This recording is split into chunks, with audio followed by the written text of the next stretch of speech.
Welcome back, everybody, to the Breachers VRML. I'm your host, Gibular Bob. I'm joined today by Rip the Cord once again. I was with you here last Sunday at the exact same time for an EU matchup, and once again, I'm with Rip for an EU matchup. This time, it is FYR versus Ragnarok. Two EU teams here. Ragnarok, we've seen quite a bit recently. They've had a lot of fun matchups going up against a lot of those top EU teams, and they've had their struggles, but they're a very solid team. They've been pretty consistent, and I think we're starting to see that turnaround where they're getting that practice in and they're starting to play a lot better. And we'll see how they go up against FYR, because let me tell you, FYR is going to be tough, Rip. I mean, they've got a lot of good players on that team. Yeah, FYR's a stacked team coming from Blaze and some other teams in the EU last season. You got some big names, Goblin and stuff like that. They're definitely going to make a challenge for this team. It's not going to be an easy match for Ragnarok. They tied IVI last week. Can they get another tie or bring out a win? This is what we're waiting. Yeah, I mean, tying IVI is a pretty good feat because they are currently undefeated in the Breachers VRML. Let me double check that claim before. Okay, yeah, they are 5-0 at the moment. So IVI, very, very tough. This is a match that's poised heavily for FYR to win. It's 60-7 in the connoisseur votes.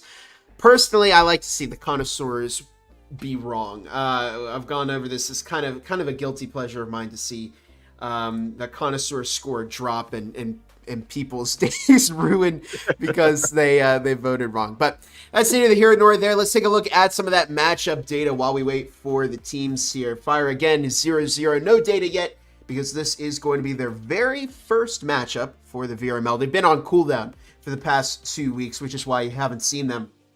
Ragnarok, of course, 1-1-2. That means they've won a game, they've lost a game, and they've tied 2 games. Their best map is Skyscraper. They played 22 rounds there. They've won a little over half of them, 55%. And actually, Rip, I think this is a pretty consistent team because you can see Factory, Hideout, Ship. I mean, they're at 50% for every single map there. Yeah, they're a team that once they get going, their defense is pretty good, but their attack is what to watch. They like to push together, then spread last second and take the site, taking all the ground. So that consistency going through every map is always going to work. So if we see that team again tonight, it's going to be a great matchup. Yeah, absolutely. We're currently getting into the server right now. Just waiting for the teams to launch that. But yeah, should be exciting. I always do love to see the EU scene, especially now in Season 2, because it's been very, very entertaining getting here on Saturday and a couple other days for what have been some very entertaining matchups. And in EU, you see there's like a really big divide in some of those top teams. You see Acer go up against even a team just a couple places lower than them, and a lot of the times it's not very close.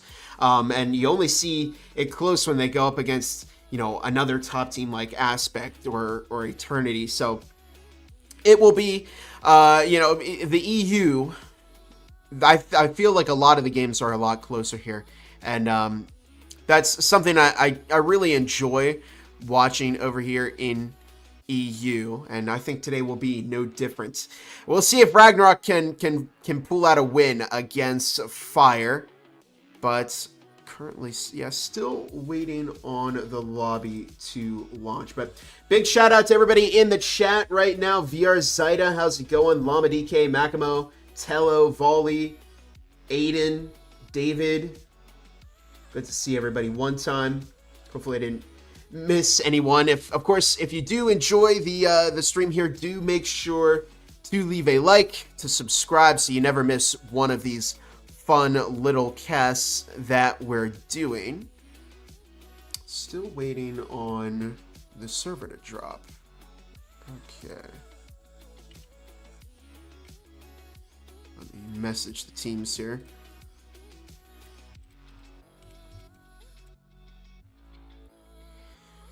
Just trying to get some confirmation. Okay, so all right, it does say that the server is up. So let me take a look here. Apologies for the wait. Yeah, server's up and both teams are loaded in. Okay, I'm not seeing it. Oh, I didn't have my refresh on. That would make sense. Okay. Is it here now? There it is. Okay. Perfect.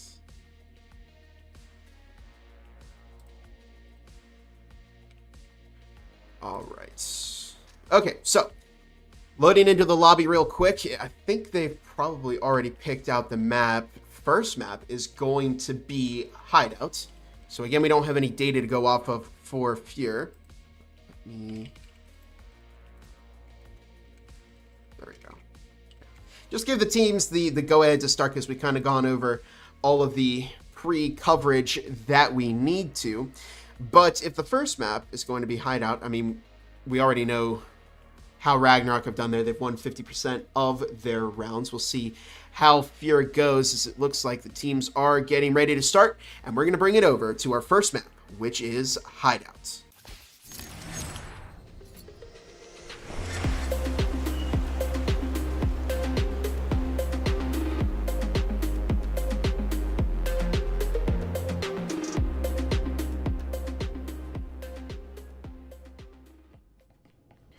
Here we are on map 1, and Rip, break this down for us. What do you see on the eco here? What do you think the strat's going to be?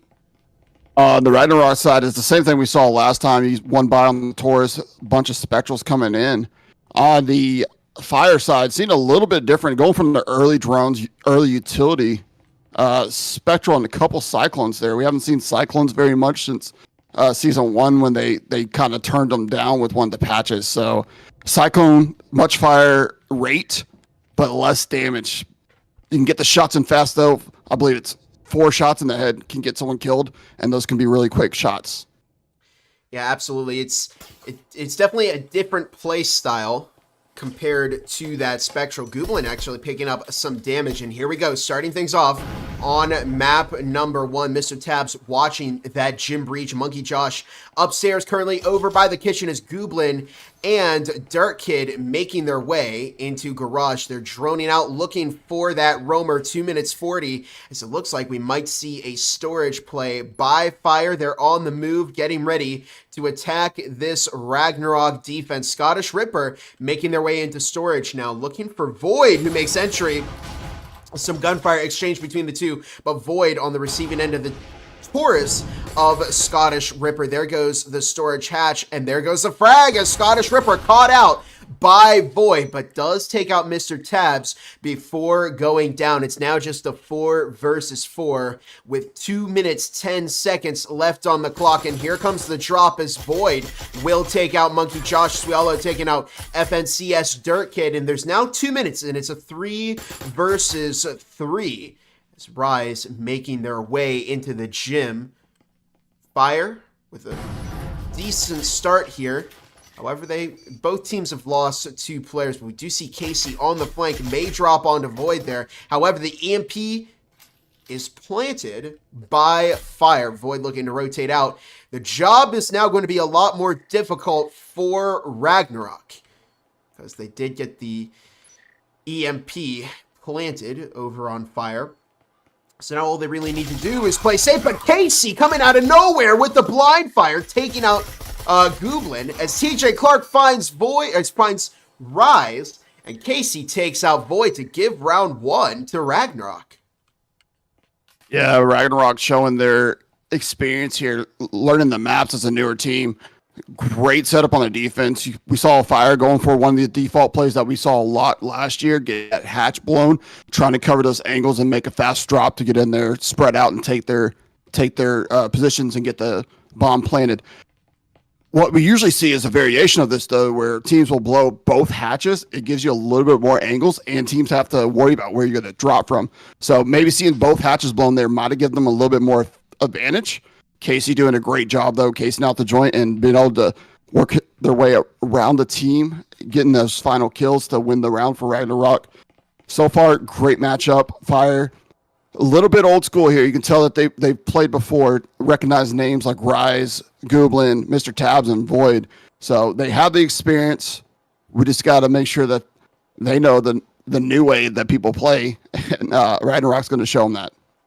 I think we're definitely seeing the EU side of Breachers speeding up a little bit more. The rounds are getting faster as I think teams are starting to realize that the kind of meta play style here is to be fast, because you're giving yourself that time on the attack to execute a push and then get that EMP planted. Scottish Ripper downstairs might have gotten droned out. I'm not quite sure. We do see Mr. Tabs downstairs. May run into Monkey Josh. They run into each other as Mr. Tabs walks away, finding that kill. Ragnarok picking up 2 of those round 2 Vezins as we see a drone upstairs. Now 2.5 minutes on the clock as Swiala just playing center of Site B. FNCS Dirt Kid taking out Scottish Ripper. There goes another roamer from Ragnarok. And it's a better start for Fire this time around, but they do still have to worry about those Vezin players. However, if they can use some of that numbers advantage they have, they may be able to pull a win out here. Casey looking to take out Dirt Kid will find that as Mr. Tabs finds a kill of their own on TJ Clark. That's one of the Vezins down as Mr. Tabs drops 3 with a Cyclone, giving Fire their first win of this first half. That was a very, very nice triple kill for Mr. Tabs and really mitigated the advantage given by those Vezins, Rip. Yeah, it's another play that we used to see a lot in the last season, coming straight through Garage. That push with the Cyclones, though. Cyclones versus Vezins, and Cyclone is not used as much as it used to be. It used to be a great gun that everyone used. It was literally the meta first round by Cyclone, but Mr. Tabs making the Cyclone work for him, getting a 3-piece and able to end that round there. The defense is still looking pretty good for Ragnarok. They're strong, not much being used though. I'm not seeing trip mines or any sort of delays coming from Ragnarok. So utility wise, Ragnarok's going to have to make something work to keep Fire busy. Fire is using all the utility, getting drones, smokes. So we still have a pretty good matchup going. 1-1. Let's do it. Here we go as the hatch is opened above bedroom. Mr. Tabs hanging off of the family room balcony. To Rip's point, we've seen a couple of changes in the meta. When the game first launched, the Omen was one of the strongest weapons, could compete with a Vezin. Then we saw the Jesper being kind of that first round buy because it was powerful. And anyways, here we see, oh my goodness, TJ Clark taking out a collateral on Fire. Unfortunately for them, both of those members stacked up. Here's Monkey Josh on the flank as they don't realize it over on Fire. Casey looking to swing out. Dirt Kid will find that kill, but they still don't realize that Josh is behind them. They don't have anybody watching the flank. Void takes out TJ Clark with a frag as we see Monkey Josh just slowly making their way up the stairs. No one is watching. Monkey Josh is moving. Takes out, almost takes out Dirt Kid, but Void with the refrag as the EMP did manage to get planted. And it's quickly collapsed for Ragnarok. It was looking better for them towards the beginning, but a couple of key picks were given up. But Swiala just with no fear swings out and takes out 2 anyway. Now making this a 1 versus 2 with Rise, the last member of Fire standing.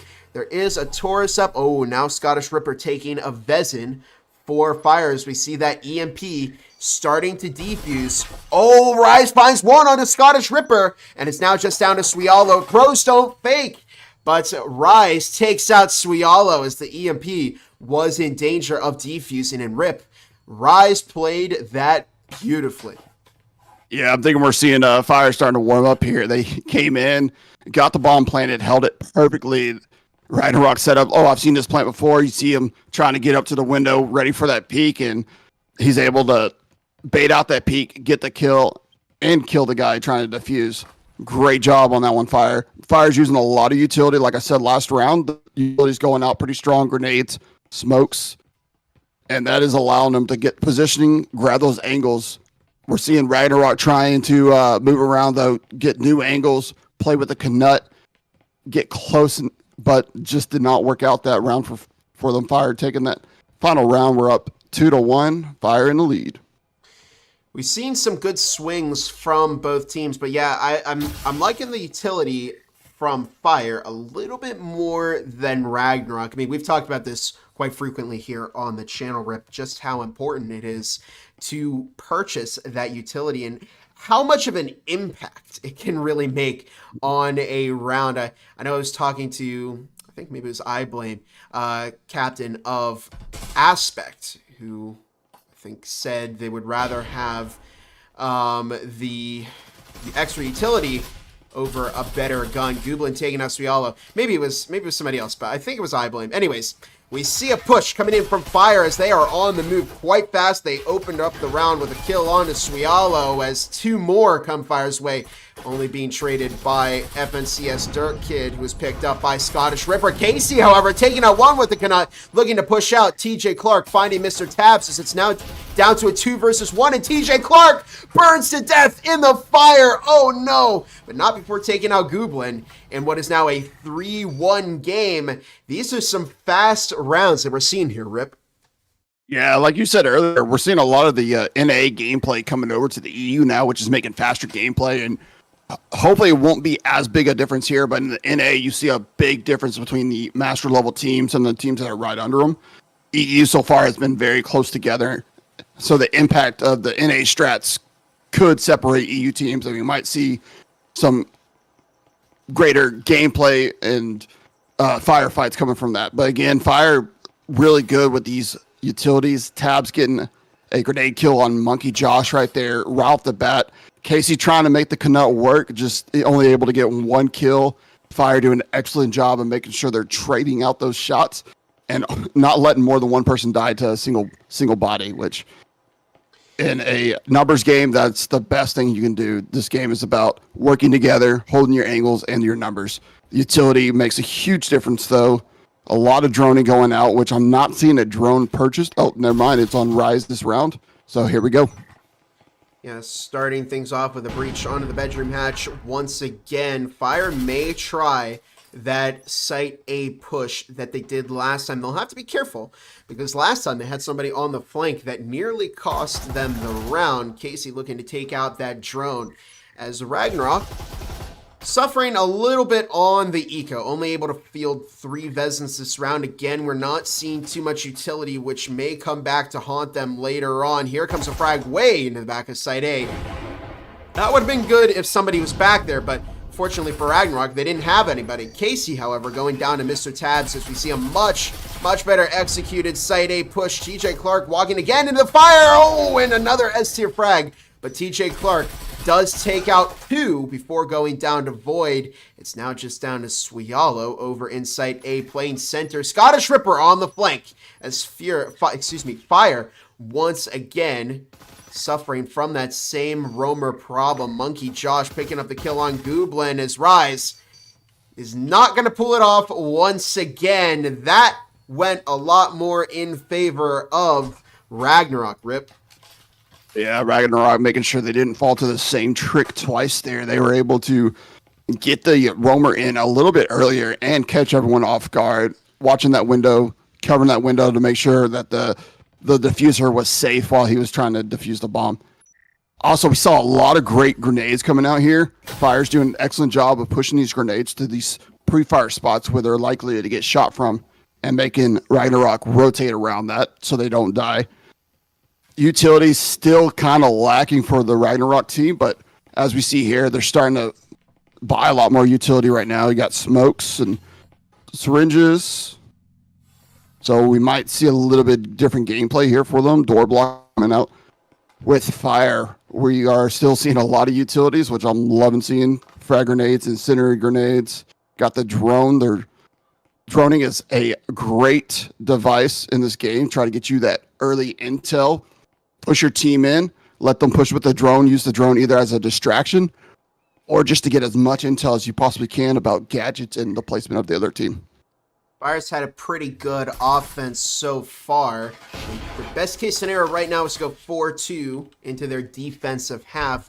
Best case for Ragnarok, tie it up, head 3-3 as they take to the blue side.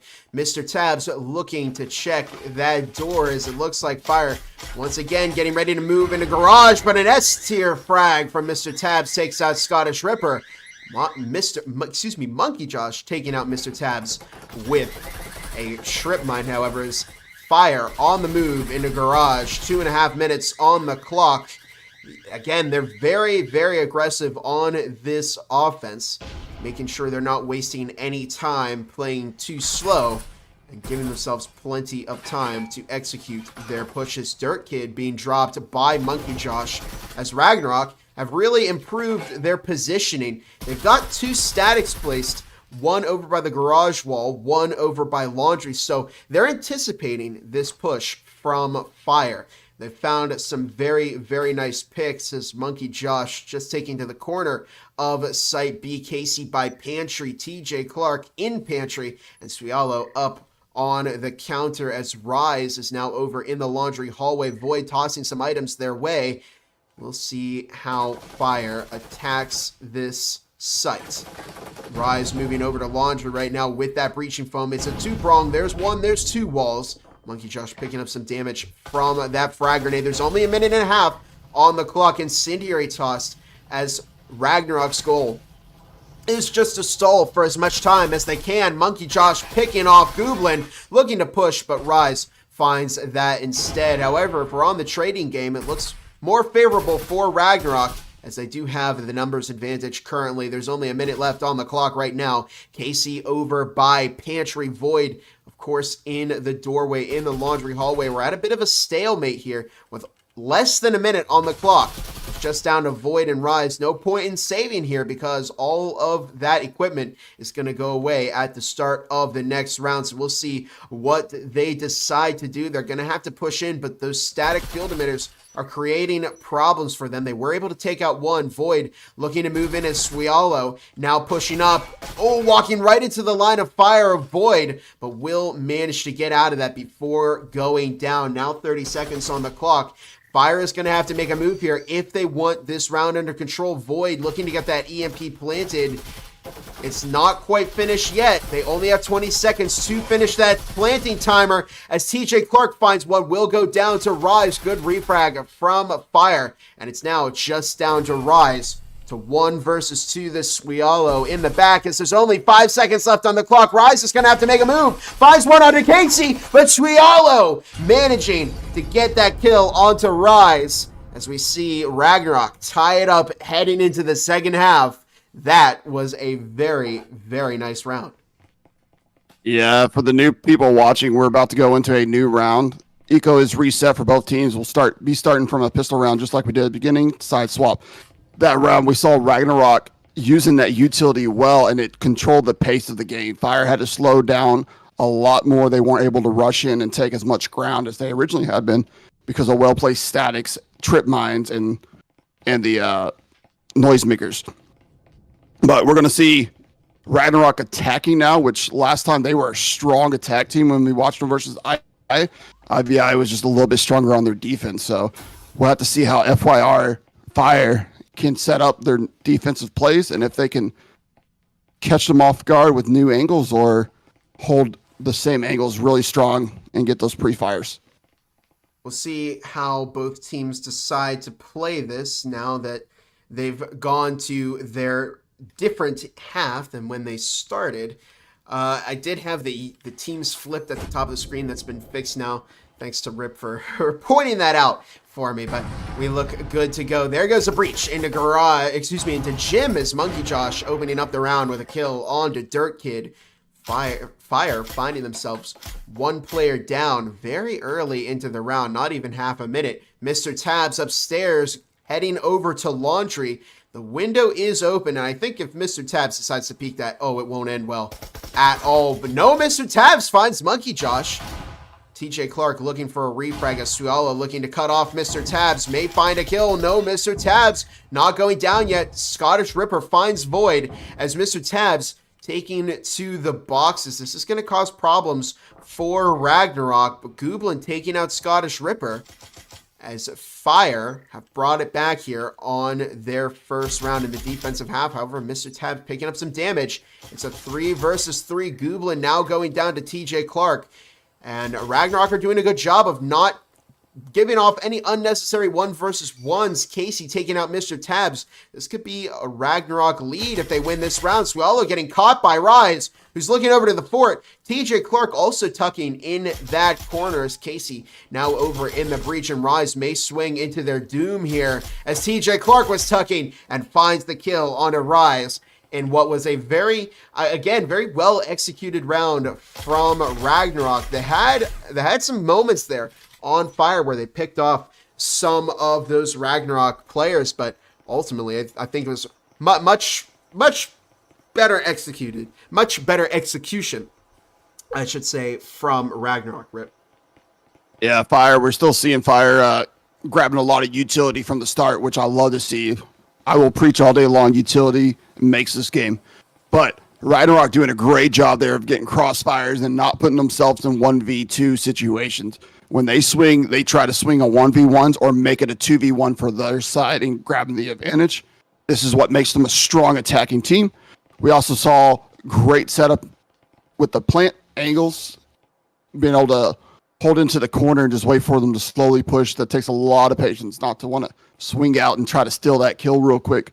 So a lot of patience coming out for the Ragnarok team. So far, great attack round, which we saw last week in their last game. Their attacks were very consistent, and the utility is still to come.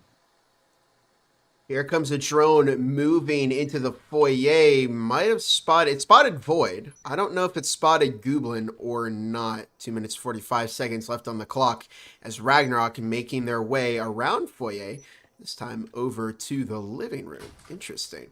They've opened up the foyer window, and it may be a push onto Site A rather than Site B. We'll see if Ragnarok can pull this off. They do have a round 2 Vezin and a round 2 Marui, which is not a gun that you often see in competitive play, but I think offers a lot of its own unique advantages. Monkey Josh taking out Mr. Tabs, who found an early pick onto Swialos. It's now a 4 versus 4. Any kind of picks that they can get on Fire are going to be helpful as the EMP is getting planted by Scottish Ripper. Frag is tossed, and the EMP was not finished. Void took out Scottish Ripper as Casey found that refrag, but it worked out a lot better for Fire. The EMP has not been finished. It looked promising. There's 2 charges done on it, but are they going to risk it on Ragnarok? Now a minute 40 on the clock. As Gooblin just taking to the table. Rise over in the family room.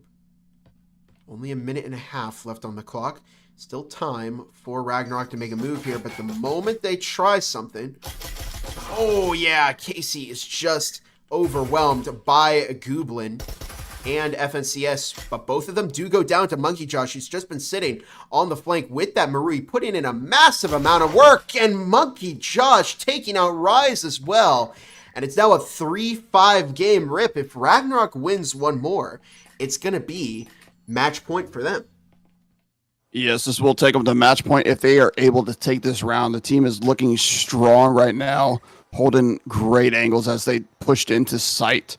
And they weren't giving up anything as they were waiting to patiently plant the EMP. Again, we're seeing Ragnarok finally starting to buy into that utility. They have the economy, so we're going to maybe a little bit slower gameplay as they actually use this utility and get the drone in and get all the intel they can before pushing. But Fire still strong, still has a chance here. They're just going to have to play a little harder on their angles and get that rotation in. I'd like to see a little bit heavier roam from them, maybe.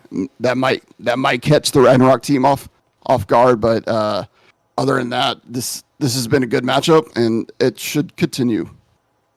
Yeah, absolutely. And I think you can't really understate how close this matchup has been. These rounds have been getting close, down to just 1 or 2 players left most of the time. So by all means, Fire is not out of this yet. It's been, again, the performance has been kind of traded back and forth. Monkey Josh on the drone, once again, trying to clear some Fire roamers, but actually nobody on Fire is roaming. 2 minutes 40 seconds on the clock right now. So it looks like Ragnarok getting ready to make their push, and what will probably be that Site A push onto Bathroom. Now 2.5 minutes on the clock. Here comes the drone making its way into Family Room. They've cleared out every room that they've wanted to. They now feel that they're in a good spot to execute the push over here on Ragnarok. Mr. Tabs moving up, putting a static field emitter down on the chair to just slow down the push a little bit. They're tossing a frag out,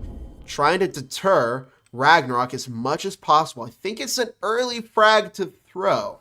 You typically want to wait until your enemy is in the site and trying to get that EMP planted before you throw those frag grenades. Mr. Tabs catching that incendiary. Suialo looking to make their way in and get it planted. Looking to move up as we might see Mr. Tabs tossing that incendiary. Yeah, Mr. Tabs taking out Suialo. But the EMP was planted. Uh-oh. Not good for Fire, but since they do have the numbers advantage, yeah, here we go. We're going to see a full send from them as they look to move out. Scottish Ripper taking out Void. Nice setup here from Ragnarok as they catch 3 quick Fire players. Gooblin now alone along with Rise in Site A. Do they have... Oh, no, they don't have a charge done on the EMP. This could be it for Fire here as Casey does catch Rise, but not before Gooblin finds a kill on a Scottish Ripper. They now find themselves in a 1 versus 3 situation, and the setup was just so good from Ragnarok there, Rip. Yeah, Ragnarok getting the reverse roam going in on the attacking side and able to sneak up and finish off that defending team. But great job getting that EMP planted even in the Fire. It allows your team to get into a defensive state, and it changes up your pace and the way you can hold the site. So that made it a lot easier for Ragnarok to just sit back and watch his Fire kind of panic running out, trying to get something done, and Ragnarok able just to shut it down. But we do have a 6-3. We know what happened last week when we got to 6-3. Knocking on wood that it won't happen again, Bob. You've just put the caster's curse on it. This will be when Fire turns things around. But I mean, they are stuck with RCPs, so it's kind of a half buy, kind of an eco round for them. I don't know. It could go Ragnarok's way. They've got a lot of material advantage here. They've got Vezins, they've got Maruis, which, by the way, I'm really liking Monkey Josh representing the Marui here. I mean, again, not a gun you often see used in competitive play. Why do you think that is, Rip? It's had a lot of updates recently, but originally it was just too slow of gun. The Vezin's just a better gun usually, the fire rate and accuracy, but the Marui is now pretty accurate. Fire rate's still a little bit slower to the Vezin, so it's kind of just personal choice, I'm guessing, for Monkey Josh. Yeah, definitely. The buffs have kind of put it into that role where it's better used in those longer ranges, and if you're shooting through objects, it carries on a little bit more of that damage. So it's definitely a viable option, as Monkey Josh has been proving here on this Ragnarok offense. One more round, and they'll have made it a 7-3 game, but don't count Fire out of this yet. Anything can happen. However, Monkey Josh taking out Rise on this small stairs. A good opening for Ragnarok. There's one frag. Looks like they might get ready to toss a second one down into Site A. FNCS Dirt Kid getting picked off by Monkey Josh, who's just putting in so much work with that Marui. Now 1:45 on the clock, as Mr. Tabs has to take to the pantry. Suiala looking to drop down and move into Site A. There's the EMP getting planted. Mr. Tabs finds the kill onto TJ Clark as Scottish Ripper just up in the hatch. Ragnarok is so coordinated, but look at this. Void is upstairs, may catch Suialo with that RCP. Scottish Ripper may respond with a kill. Yeah, taking out Void. Good refrag by Scottish Ripper, but it's now just down to Gooblin alone in Site A in a 1 versus 3. Takes out Monkey Josh.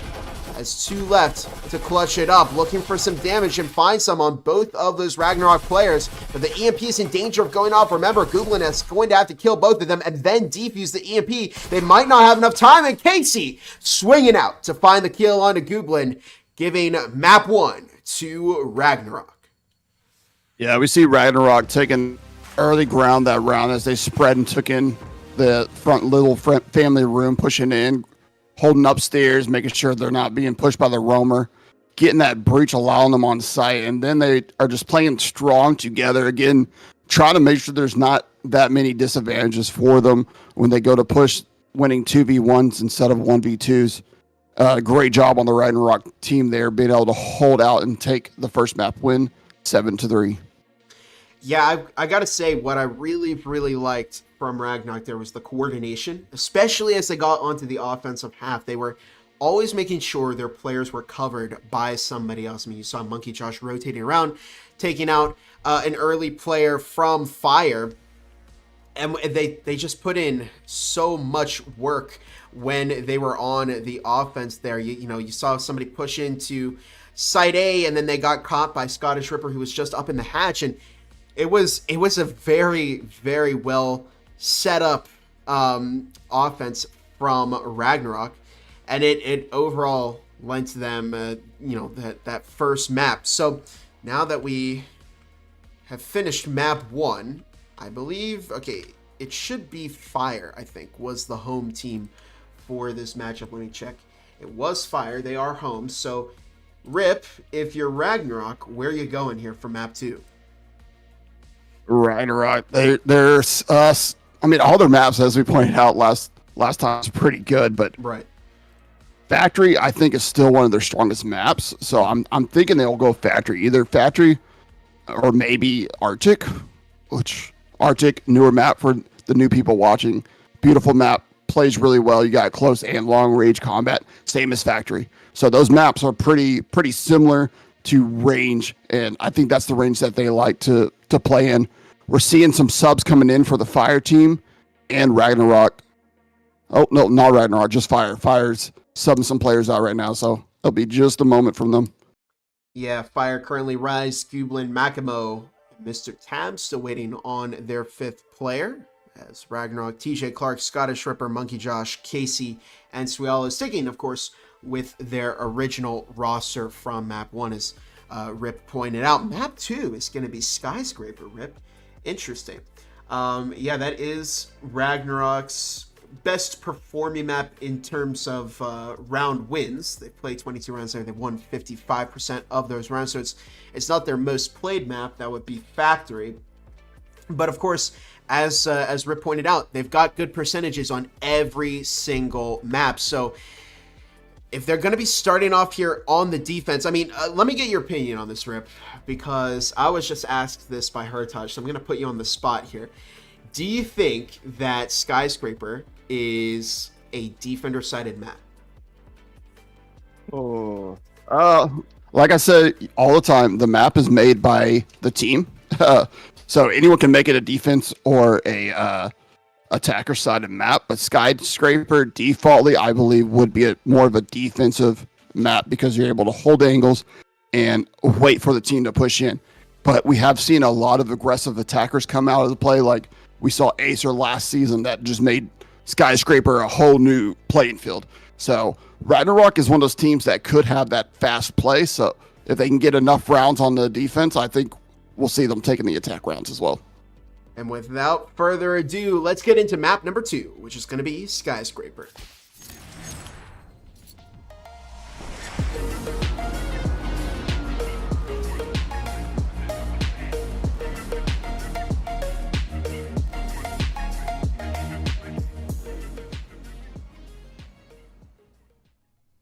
Map number 2 starting right now. Let's make sure we got the teams on the right sides of the screen this time. Ragnarok starting off on the defense. Fire taking the offense, making their way into this Skyscraper. It looks like everybody's reconnected. Void back on the team here as Mr. Tabs making their way down the upper south stairs. Scottish Ripper is actually over in broadcast room.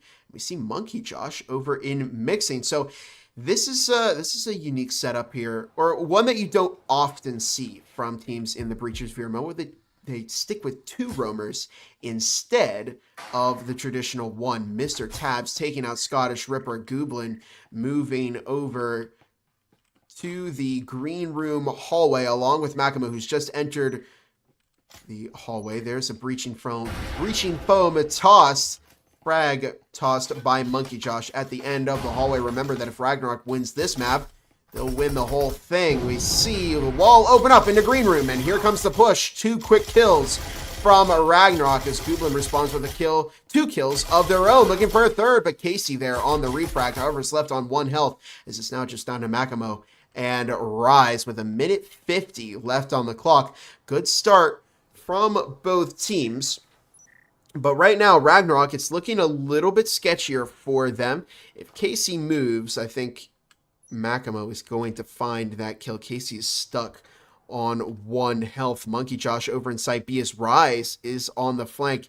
May catch Monkey Josh here, but Monkey Josh is anticipating a move as Makamo looking to move and just throwing off Monkey Josh. Very well set up attack there from Fire, as it looks like Casey is just going to be surrounded and pushed by Rise in a nice opening round from Fire. Yeah, we're seeing a very spread out push there by Fire, but also a spread out defense by Ragnarok. Fire taking this round with a couple grenades and being able to push in, taking more ground. The early kill onto that roamer was crucial for Fire to be able to push in and not have to worry about watching their backs.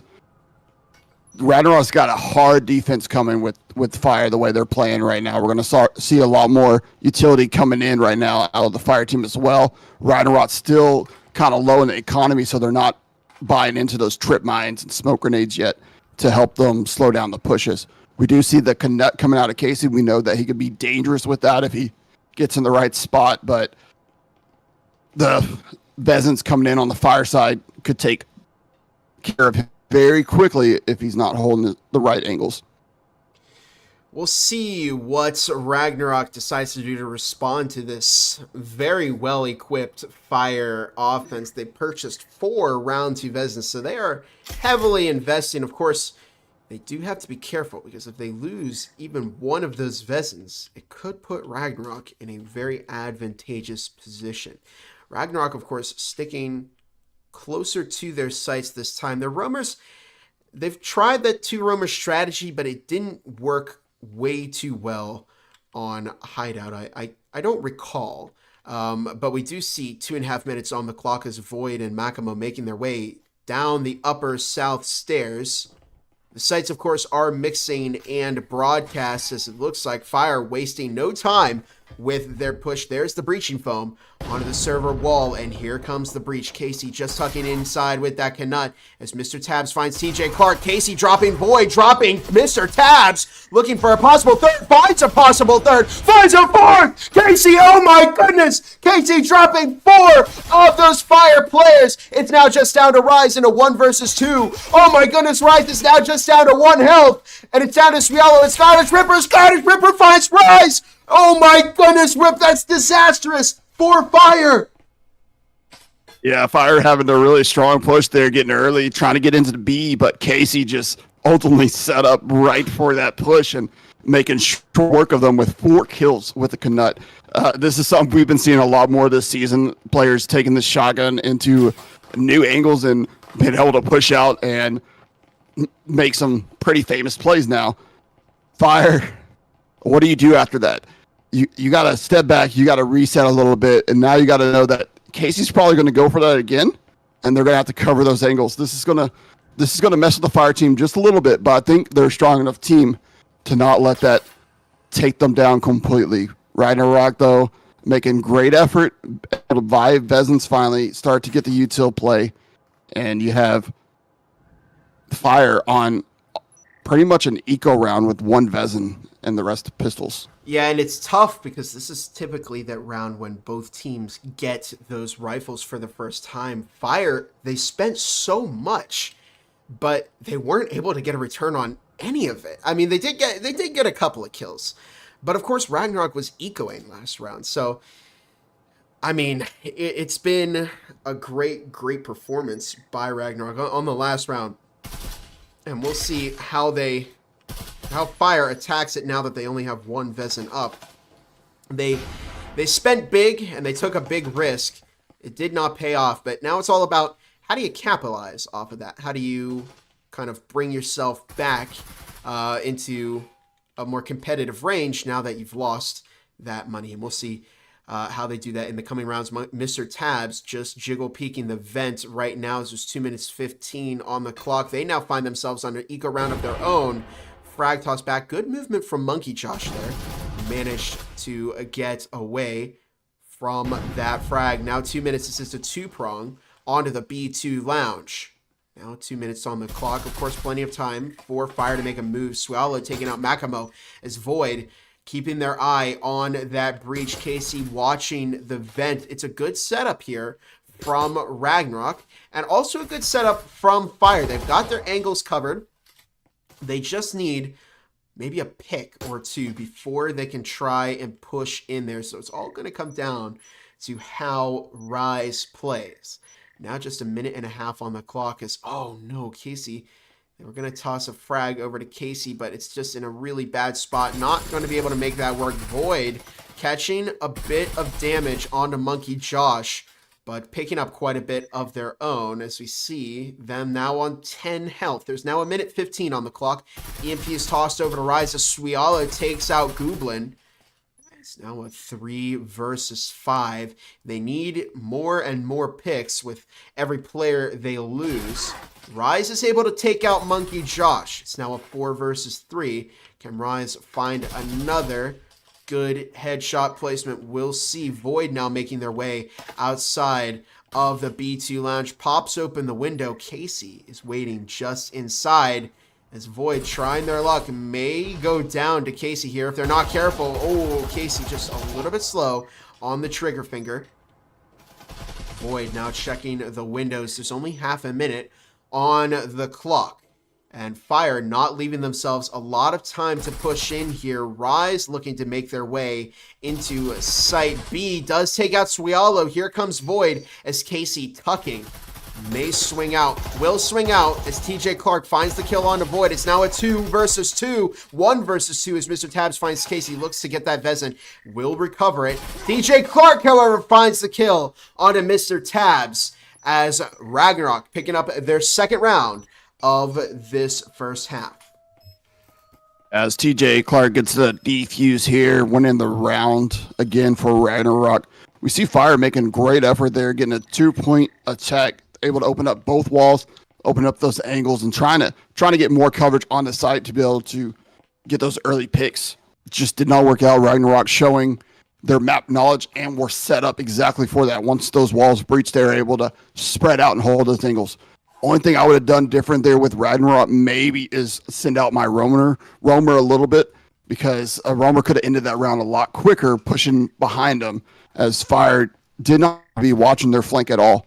I do appreciate Void, though, trying to make some moves to get to the window outside and create a different angle. Just didn't work out for him. Great round so far.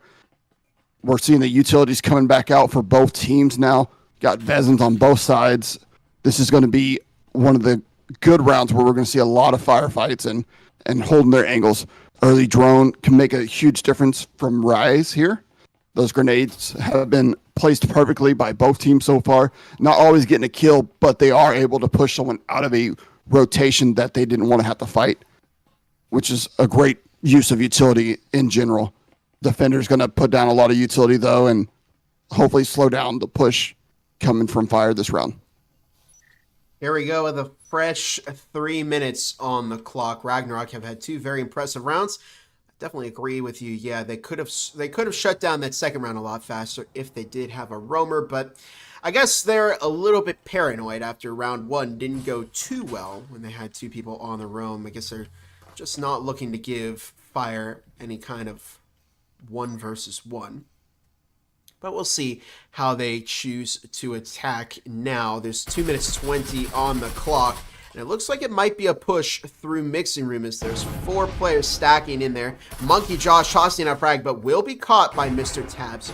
Good start for, Fire, as double incendiaries are tossed, going to slow down the push and give Ragnarok enough time to develop into mixing. TJ Clark taking out Void as Rise on the flank is cut off by Scottish Ripper. There's 2 minutes left on the clock, and it's a 4 versus 3 once again. Ragnarok have found some very nice pace in these previous 2 rounds. We'll see, of course, when they get onto offense, if they can replicate their success. TJ Clark taking out Mr. Tabs as Makamo in the podcast, along with Gooblin, the last 2 members of Fire standing. There's only a minute and a half on the clock as Makamo and Gooblin are just kind of caught in a really, really tough spot. There you see Scottish Ripper on the roam. Of course, this could cause some problems here for Fire. This Casey firing some shots behind the box there, just blind firing. Not exposing themselves too much so that they don't pick up any unnecessary damage. But Makamo pushing up, finds an unsuspecting Casey and drops a second onto TJ Clark. They've now been pushed out. But here comes Scottish Ripper on the flank as, oh, Makamo might catch that kill. No, Scottish Ripper takes out Makamo. Gooblin is caught also by Scottish Ripper as Ragnarok pick up their 3rd round here on their defensive half. And we're now heading into the last 2 rounds of the first half, and things are looking very nice for Ragnarok here. Yeah, we saw a great use of the roamer coming out from Ragnarok there, being able to get behind them as they pushed into Mixer and tried to make a play. Fire would have liked to see them maybe go for the B site and get more of the angles off of that site and play together. They're too much in one room, which is allowing Ragnarok to just kind of collapse on them. But also, Ragnarok did a great job there, throwing those incendiaries down, being able to slow the play so that the rest of their team could get in position to be able to fight Fire coming through that mixing room. So we're seeing a lot more utility coming out again. We still have the drones coming out, grenades coming out on Fire. And Ragnarok is picking up some health stems. It looks like they put some proxies down. We saw a couple trip mines earlier. I'm not seeing any right now. Static shocks have gone down. So they're doing a great job at slowing down this Fire team. And will they be able to take this first half 5-1? That would certainly be the ideal situation for Ragnarok. They did lose an early round, of course, on the pistol, as we did mention. And really, that round may make a difference. It could be the deciding fact. Oh my goodness, Monkey Josh taking out Void, almost taking out Gooblin, but will be caught by Mr. Tabs, giving a Vezin to Fire. They're going to pass that Cadillo along to the oh no! Monkey Josh taking out Mr. Tabs. Wow, I was not expecting that. I didn't even see those trip mines planted. 2 minutes 15 on the clock as it's a 3 versus 4. This is rough for Fire. They're having a hard time here on the offense, to say the least. Makamo looking for some shots through the green room as a frag once again tossed down the storage hallway. 2 minutes on the clock, so there's time for Fire here. A frag tossed out as Scottish Ripper looking to fire some shots down that storage hallway. Gooblin may catch that kill, though, as that cloaking device does, in fact, slow down the reaction time of your opponents even just a little bit. See a minute and a half on the clock as Casey picking up some damage here.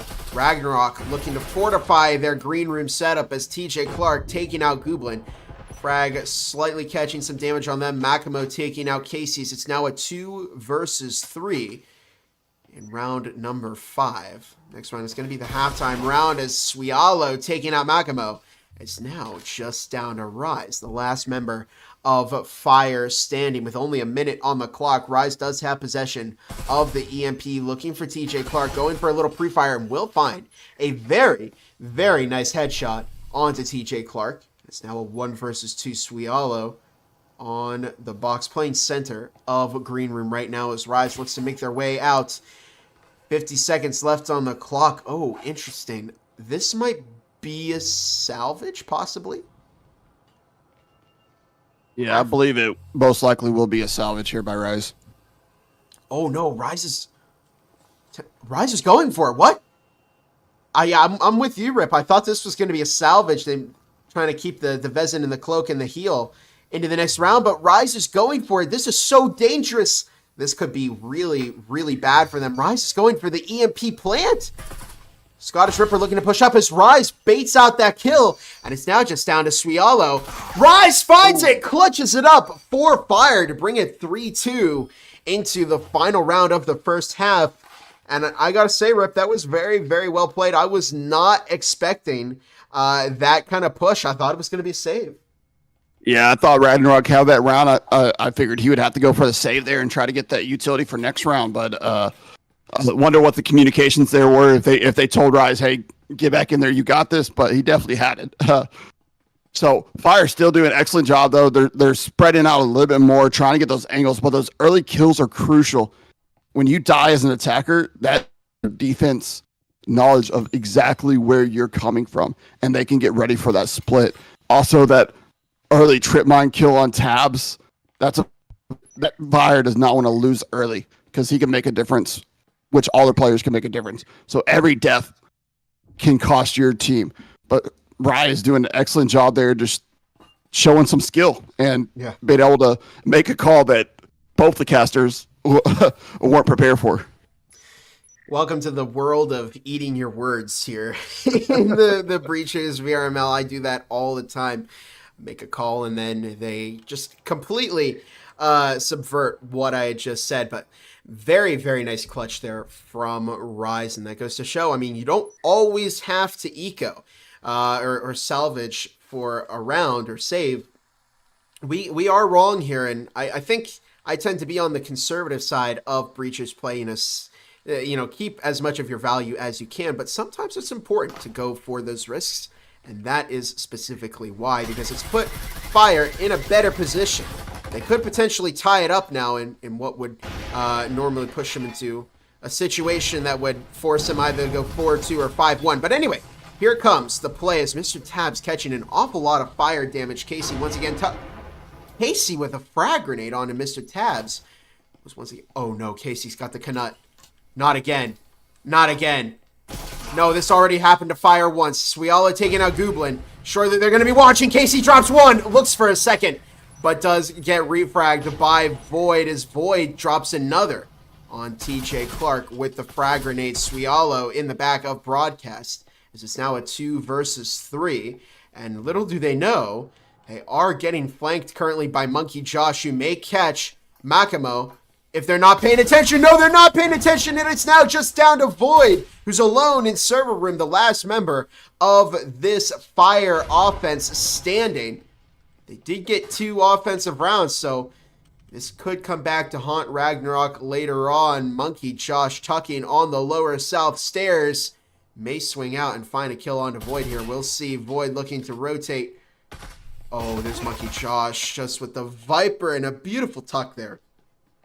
As Ragnarok go 4-2 heading into the second half. Again, we're seeing the Fire team pushing up well. They're getting their plays in. They're able to get to the site, but right before they get to the site, Ragnarok is just doing a great job with their rotation and setting up for the play. Had a chance for another 4-piece there by Casey, but Void did not let that happen. They made sure they got the trade right away. We got the reset coming in again. We're at 4-2. I expect to see Ragnarok be pretty aggressive on their attacks. We don't know the Fire team that well, but we did see last week that a good defense can stop Ragnarok's attacks. So if they set up right, they can control the rest of this map and bring it back to a reverse sweep. Yeah, and of course, if Fire's bet was that they could of course reverse it when they switched to the defensive side, they're not in the worst position to do that. They've brought it 4-2, so they've given themselves some padding.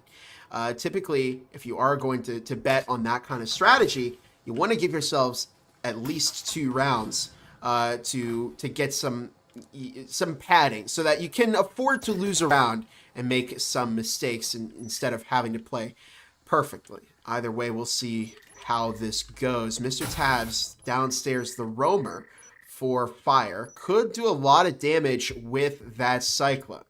We have seen Fire pick up the first pistol round in this second map, Will they find the second? Here's Mr. Tabs on the flank, about to run right into Scottish Ripper, who needs to turn around, but didn't in time. Mr. Tabs responding with a frag grenade as Ragnarok already losing 2 players very, very early. And it could be an indication of how this half will go. They're going to need to play this very smart here on Ragnarok, but Rise takes out Swialo, and it's now just down to a 2 versus 5. Monkey Josh and TJ Clark finding themselves in a very tough spot with only 2 minutes left on the clock. The EMP has not been planted, and it's down in a tough spot. Rise taking out TJ Clark. It's now just down to Monkey Josh. Ragnarok played very, very well in the first half, but I don't know, Rip. Do you think Fire might bring this back? Yeah, if this is Fire's team going forward from here, we're gonna see some changes. Fire playing an aggressive defense, which works out great against Ragnarok. That didn't take as much ground as they usually do. We did see the early drone come out, but they were not able to get on site as fast as we have seen them do in the past. And Fire's roaming was excellent there, being able to catch Ragnarok off guard quickly and getting those early kills. But we're seeing utility coming out again from Fire, who did use the statics and grenades last round. First round, you don't usually see that much utility on the pistol rounds. So I love seeing the extra effort put it in. But economy-wise, this round should go to Fire with those Vezins. But it's Breachers. We have seen everything happen, and anything can happen. Yeah, especially with the last time that they pulled out 4 Vezins there on Fire. It did not end well for them by any means. But, I mean, things are different now. Ragnarok find themselves on the offense, which doesn't give them that advantage of, setting up the defense and waiting for the offense. They now find themselves on the receiving end of, what Fire experienced.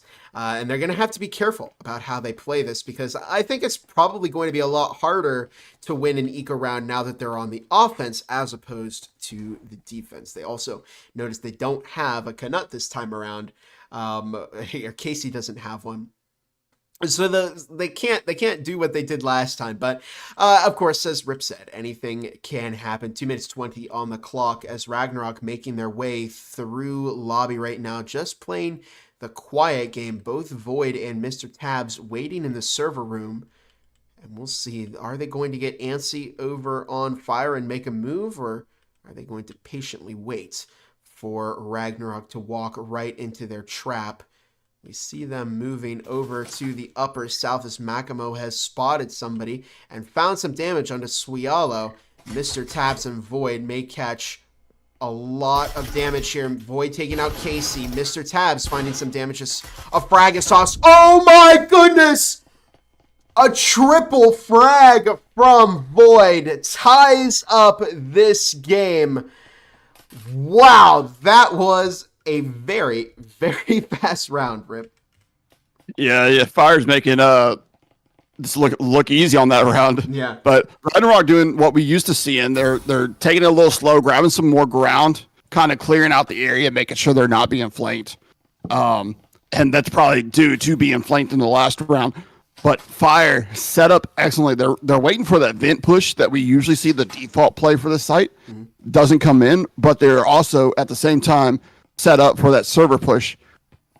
Once they got to server, Fire making short work of them. A beautiful raid going out there by Void. Catching all 3.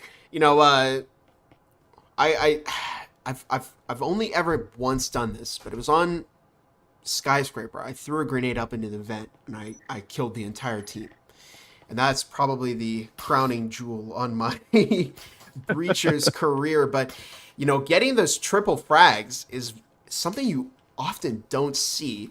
And it was very well thrown. And, of course, an indication that you don't want to stack up too much and play too close to each other sometimes as a team, because frag can do that. It can catch more than one person and devastate an offense like we saw in the previous round.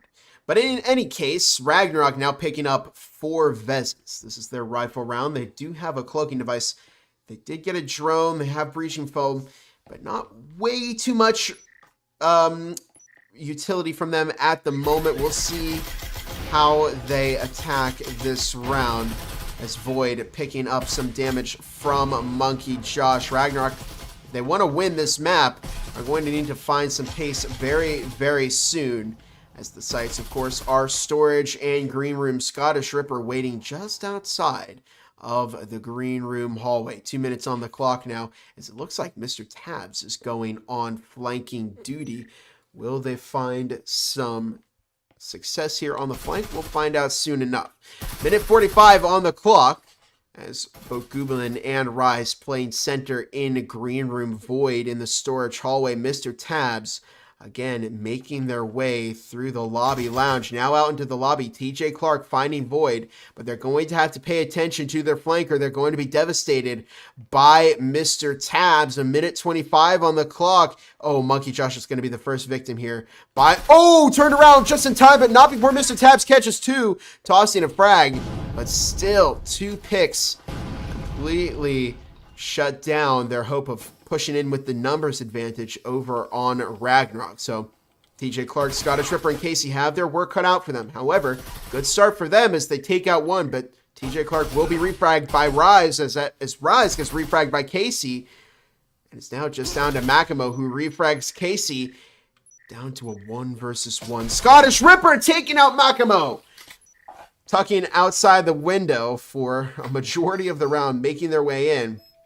And that was the turning point for Ragnarok. They were able to get their 5th round, take the lead, rip one more, and it'll be match point. Yeah, again, one more. They take match point 2 in a row. They win this map and winning this this matchup against Fire. But Fire doing an excellent job still, holding strong defenses. Their roaming game is getting better and better. Mr. Tab's able to come in, get 2, and get traded out. Makes a difference for their team. But Ragnarok, just Scottish Ripper, showing that he can stand his ground and hold off what he has to give his team any advantage as possible. Seeing a lot of good splits coming in from the Ragnarok team as they're trying to create more and more angles on the Skyscraper map, which is a hard map in general to get angles on because it's very, very close quarters, and it's set up perfectly for someone like Casey with a Canut to be able to go off. But we got double drones coming in from Casey and Monkey Josh, and utility has been placed by Fire, so here we are. Monkey Josh actually on the opposite side of the wall from Rise is the site's management and conference room. 2 minutes 45 seconds on the clock as Void, Mr. Tabs, both in management along with Rise. Goblin heading into conference, and it's a fast push from Ragnarok. They are not wasting any time. Makimo on the roam, but on the other side of the map, so maybe a little late to the party. I wonder if they'll be intercepted by Casey. Here comes Casey on the flank for Ragnarok as Makimo now makes their way into the lobby. TJ Clark finding the kill on Goblin, and here comes the push, full sending it into Site A. Mr. Tabs finds the kill on a Monkey Josh. EMP has been planted, but nobody's watching the flank. And Makimo will... Oh my goodness, Mr. Tabs with another triple frag. Oh, wow. First it was Void. Now it's Mr. Tabs. And that's the second time this has happened to Ragnarok. That's going to cut their momentum very, very fast. Yeah, Ragnarok doing a great job getting in there, getting the bomb planted. They have their angles held just too close together, and Mr. Tab's able to take advantage of that with one well-placed grenade. I don't know how often we've seen this happen twice in one map. This is a remarkable moment. There'll be clips off of this, I guarantee. But we're tied 5-5. Ragnarok still has a chance. Fire still has a chance. This could go either way. This will put one team at match point. So either team gets 2 in a row, and they win this map. If it's Fire, map 3, they'll have to come out with a win. If it's Ragnarok, they take this matchup.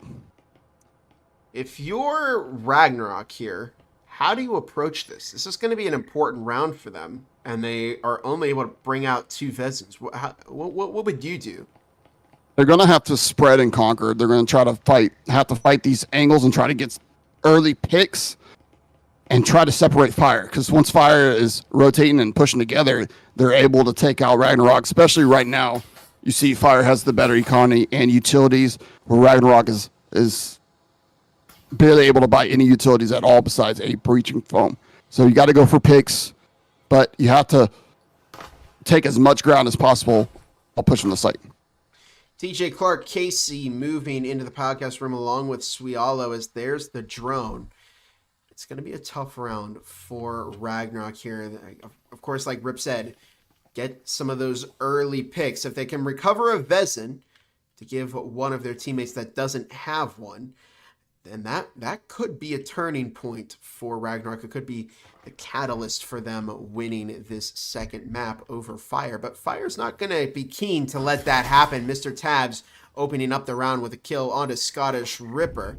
This is a 4 versus 5 already. And this could be dangerous for Ragnarok. They're making their way into the upper north stairs hallway. As we see 2 minutes left on the clock. Now only a minute 50. Gooblin, Void, both tucking right inside of storage. They just got so much material advantage here on Fire. And Ragnarok really doesn't have any kind of utility other than that breaching foam. They picked up a drone early in the round, but as Rip and I have pointed out, it's important to pick up that utility because it can assist with taking out door blockers, taking out static field emitters, and stalling your opponent. But in any case, this is a second door blocker over here in the lobby. They've set off a proximity alarm over on Ragnarok, so now Fire knows where the true push is going to come from, and it's up to Ragnarok to get set up here and find some picks onto Fire as quickly as possible. But there's only a minute left on the clock, and I don't know, I don't have a whole lot of confidence when an attacking team has all 5 players left on the defense and they need to get that EMP planted. They're just not giving themselves enough time to make a move here as we see another Ragnarok player go down. It's a 3 versus 5. So at this point, I mean, Rip, do you save? Personally, I think being down, I save and go for the tie. You're going to lose this round either way, most likely. If you win, that's awesome, but it's a slim chance you're 3 versus 5. So the economy here is going to be the big game maker for next round. You could possibly tie this and take it to map 3. Casey tending to the plants there as we see 10 seconds left. Looks like it will be that salvage round from Ragnarok. I agree with you, Rip. The best case scenario here, it's not very likely that they would have won that in a 3 versus 5. But the disadvantage to this is that Fire are now going to have plenty of money for util and anything else that they need to purchase. So we'll see how they're going to attack this. Ragnarok are able to field another Vezin. They're going to need to spend some money. Of course, best case scenario right now for Ragnarok is to tie it up and void this point for either team.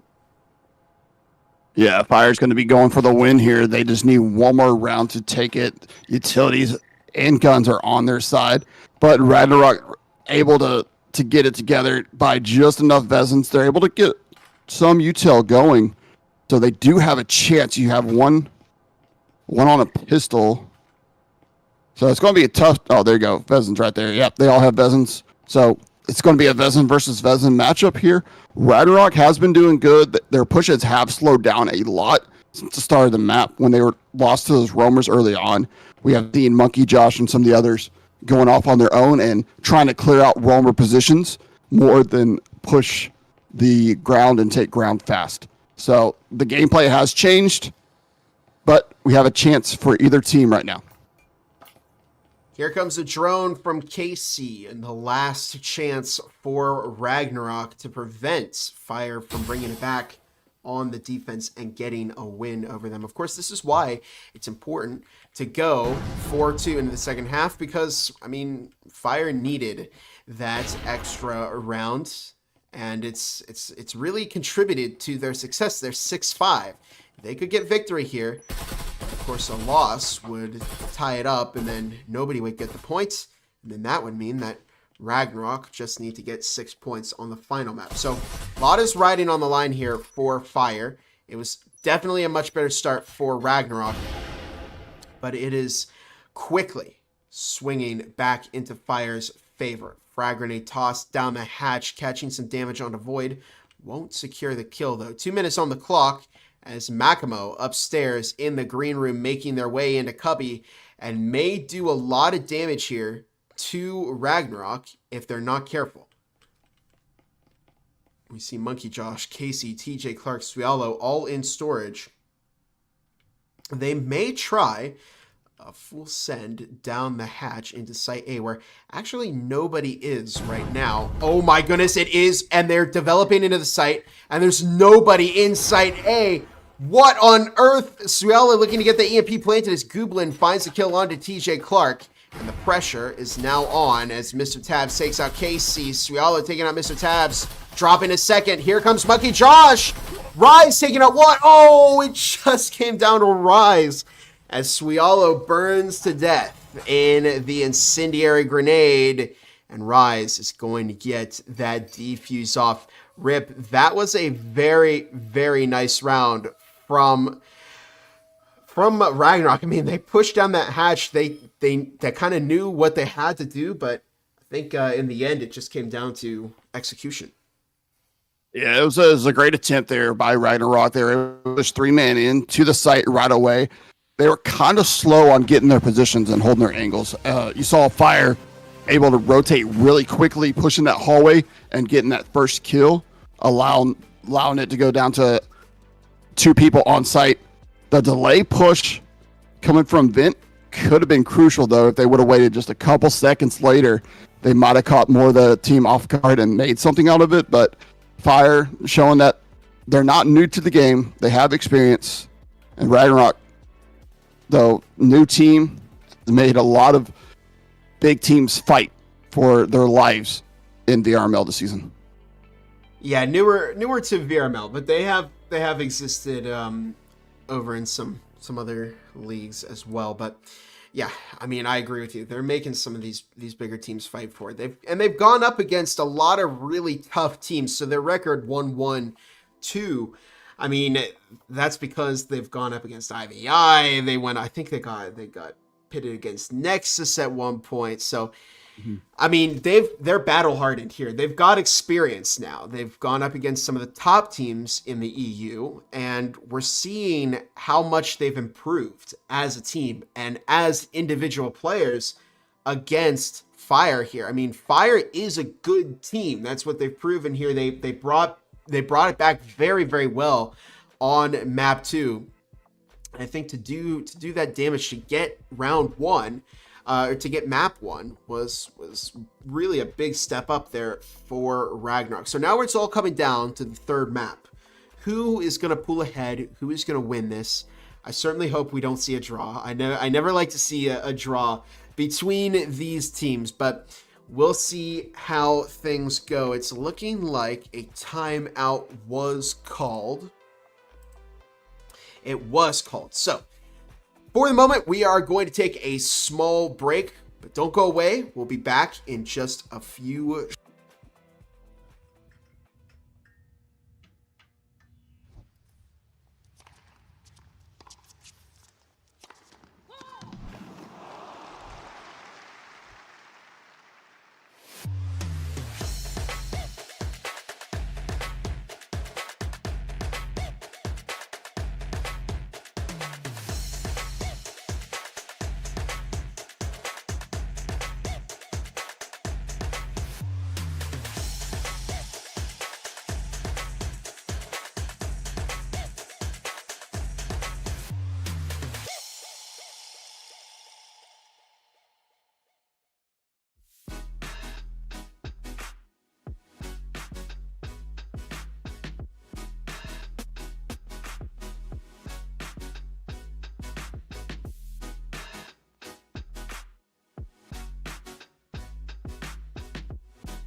Ain't accepting, ignore, just kicking down all the doors. Guarantee you, boy, if I ask for it, it's gotta be real big. I gotta make it just for my kids and for their kids, as kids. That's wealth, years and years. Promise my brother soon as he out and finish this bid, we finna do it bigger than anybody ever did. The odds is real big, jobs that's real big. Satan trying a little, my God is real big. Stayed up on the grind on the cars is real big. I gotta do it big, the only way that I can live.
Ain't accepting, ignore, just kicking down all the doors. Guarantee you, boy, if I ask for it, it's gotta be real big.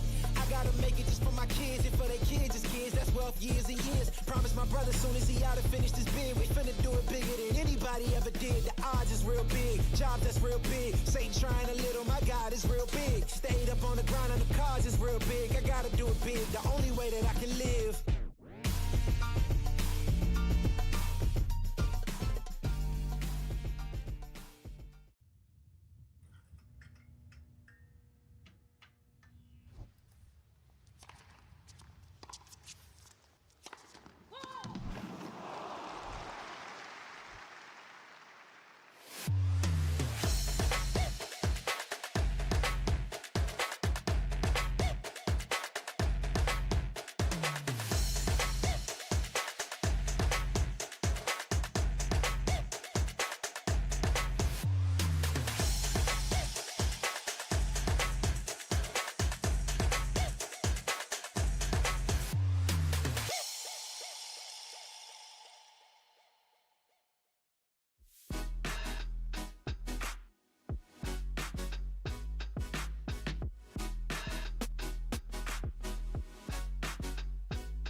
Ain't accept and ignore, just kicking down all the doors. Guarantee you, boy, if I ask for it, it's gotta be real big.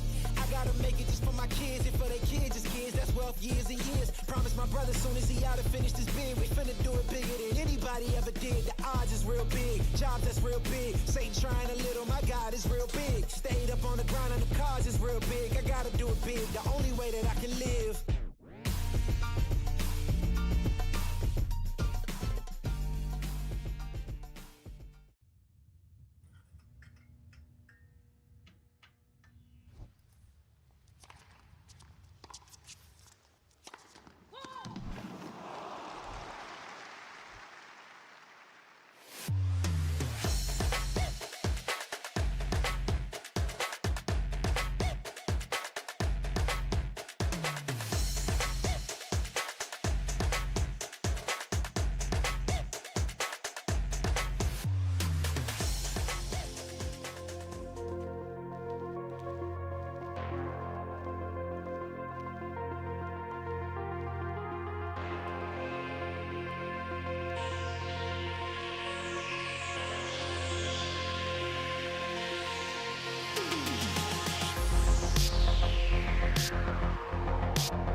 Welcome back, everybody, to the Breachers VRML. We're back from our small 10-minute break, our timeout, which was called by one of the teams. But here we are once again getting ready for map number 3, and the teams are about to pick it. It's Arctic, and we're heading right into it, and I'll get your thoughts on that in just a moment, Rip.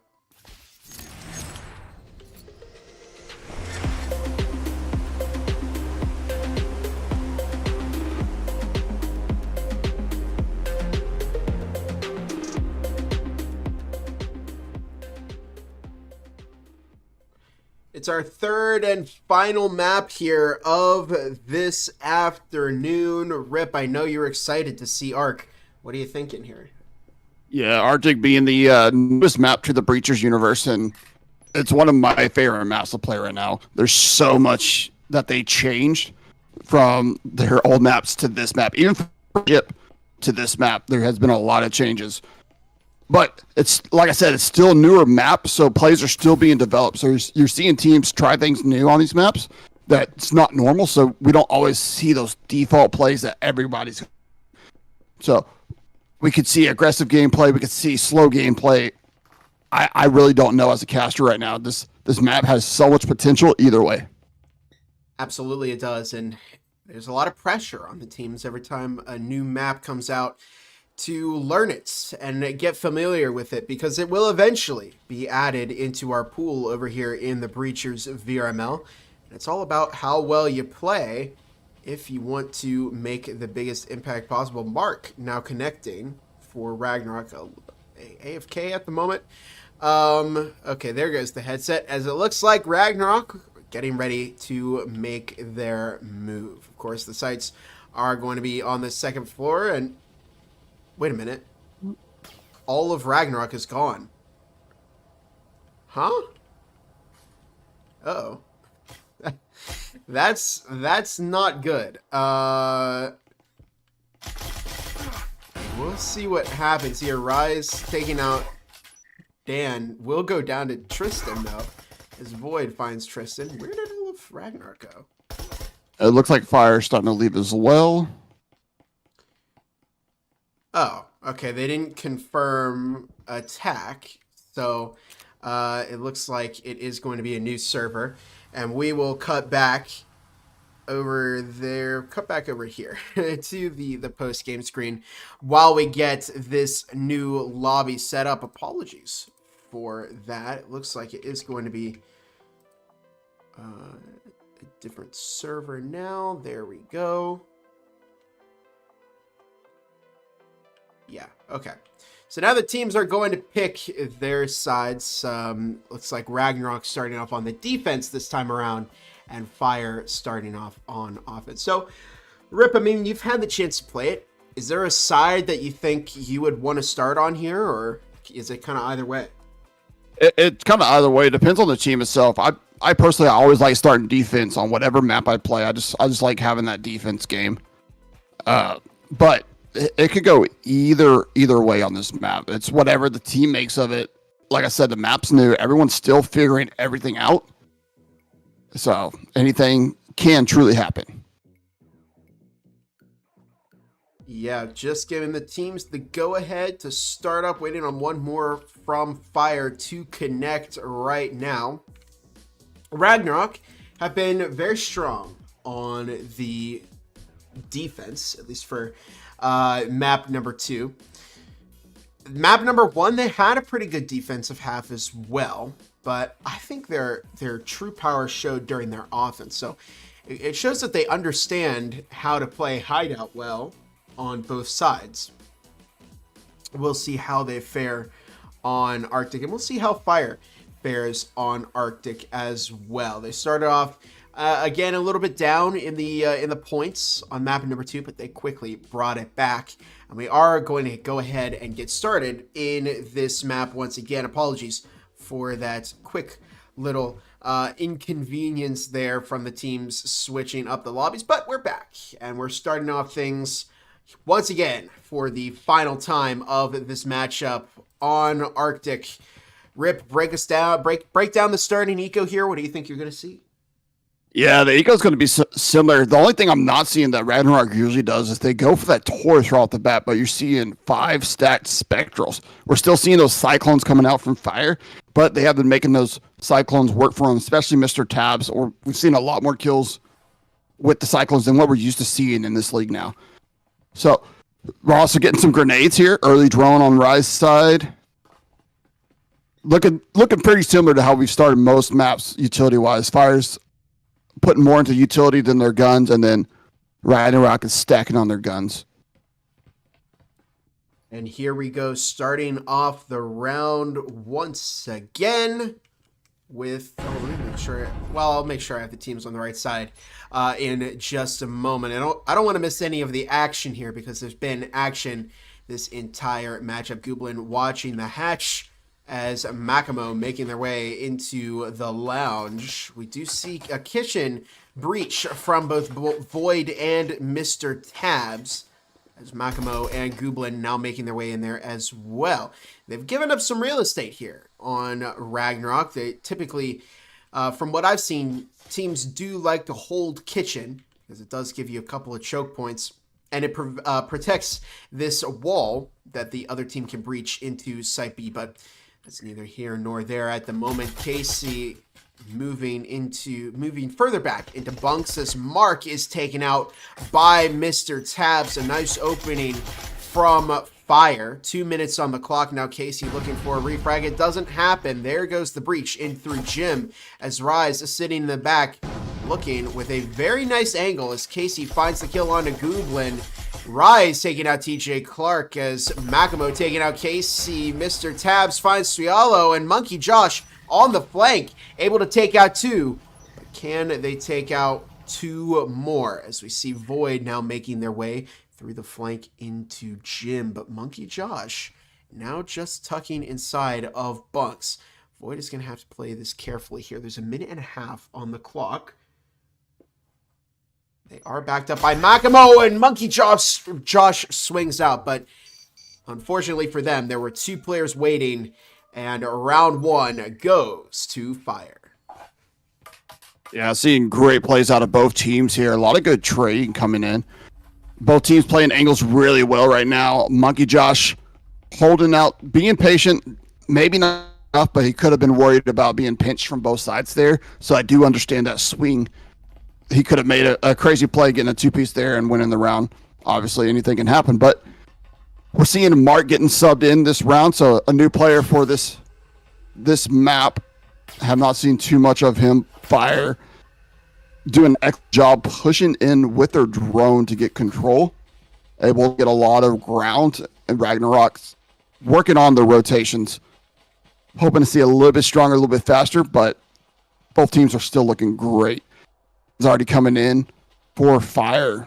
Basic utilities, health stems, grenades, incendiary, and drones out. And Ragnarok not using too much of their economy here, sticking with their spectrals and a Jesper with 1 grenade. Here comes an opening onto the red hallway from Fire. They're droning in. They've had a nice pistol round. They're coming off of that with plenty of money here. They bought 2 of those round 2 Vez and Swialo looking for some shots through the soft wall there. I think that's a nice addition. You can't actually breach through it, but you can still shoot through it.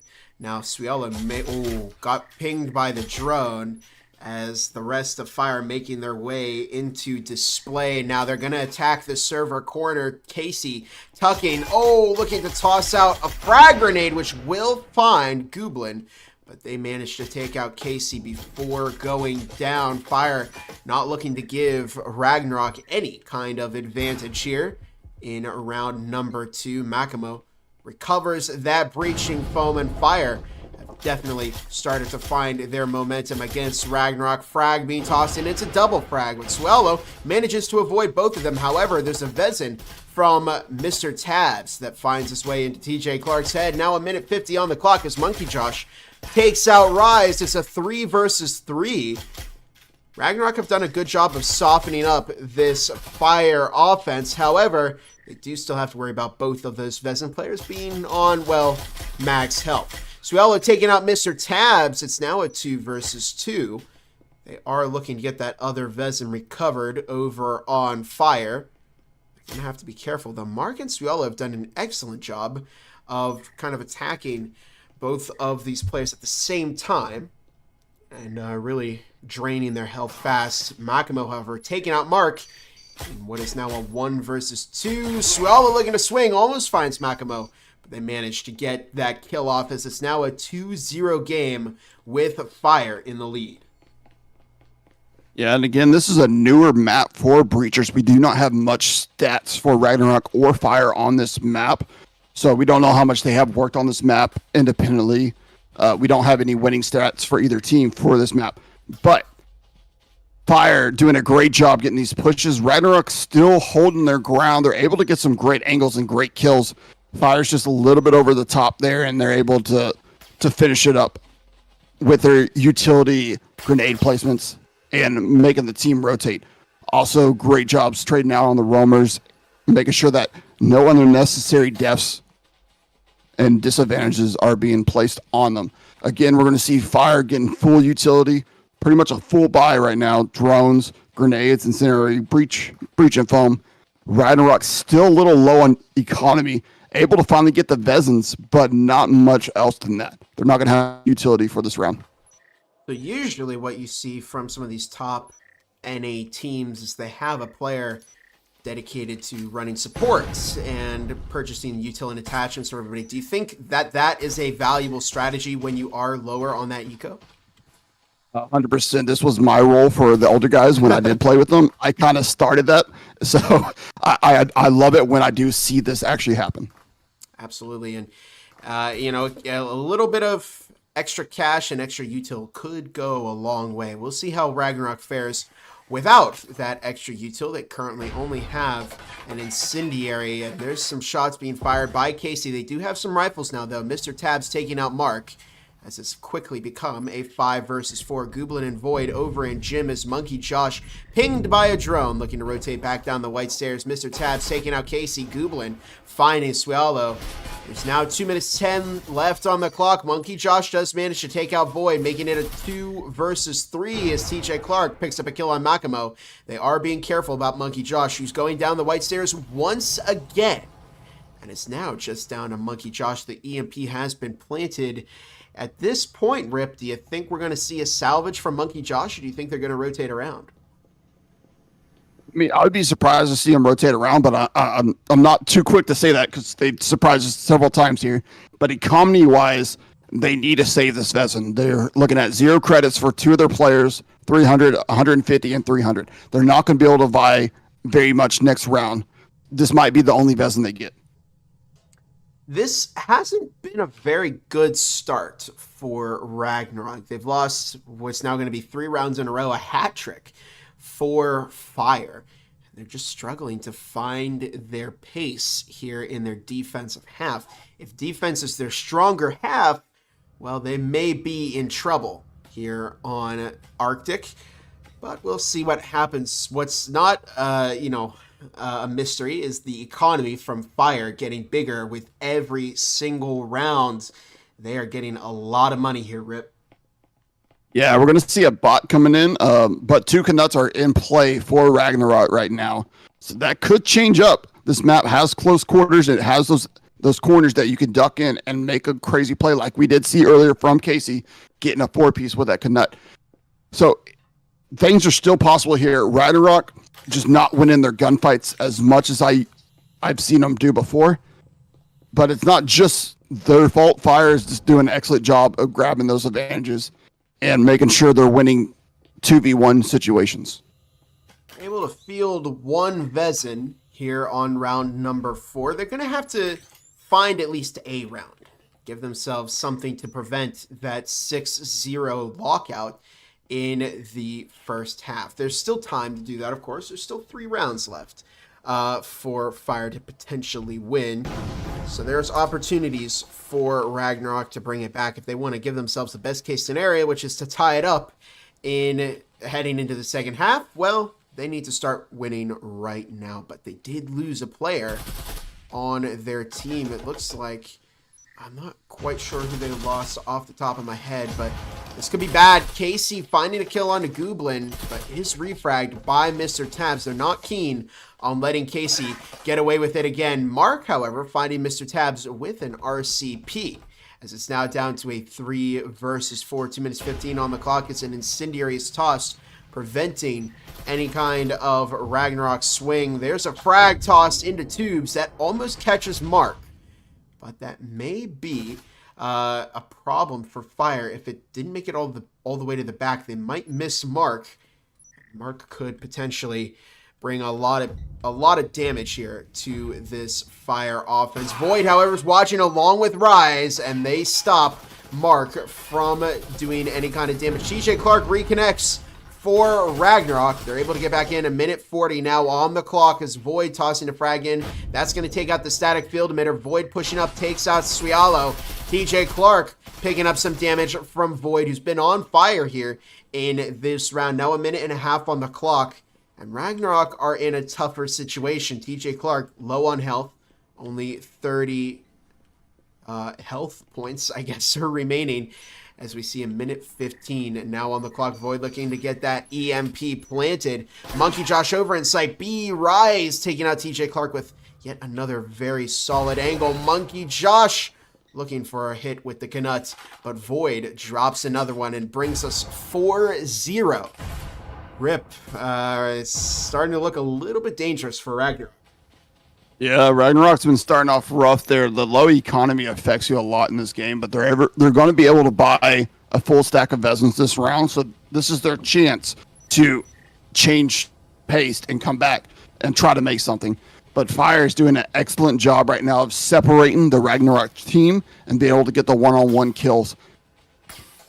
Also, the utility by Fire is just overwhelming for Ragnarok right now, allowing them to make pushes and get the players out of angles that they don't want to fight. That's the great use of the grenades and incendiaries and such. But Ragnarok is able to start placing a little bit of util here, having a little bit extra money left. So we'll see some statics go down, maybe some trip mines. Might be able to change up their pace and slow down this Fire team.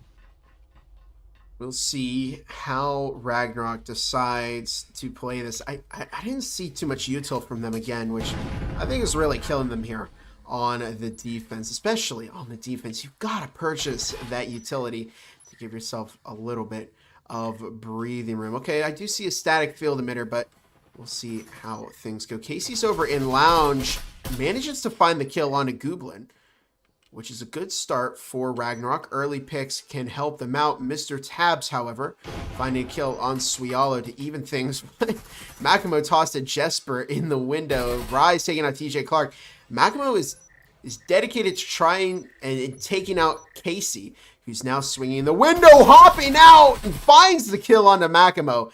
Very gutsy move, but it paid off for Casey as Mark finds Mr. Tabs. It's now just down to Rise. And what was a quick turnaround from Ragnarok. They played that round very, very well, Rip. Yeah, exactly.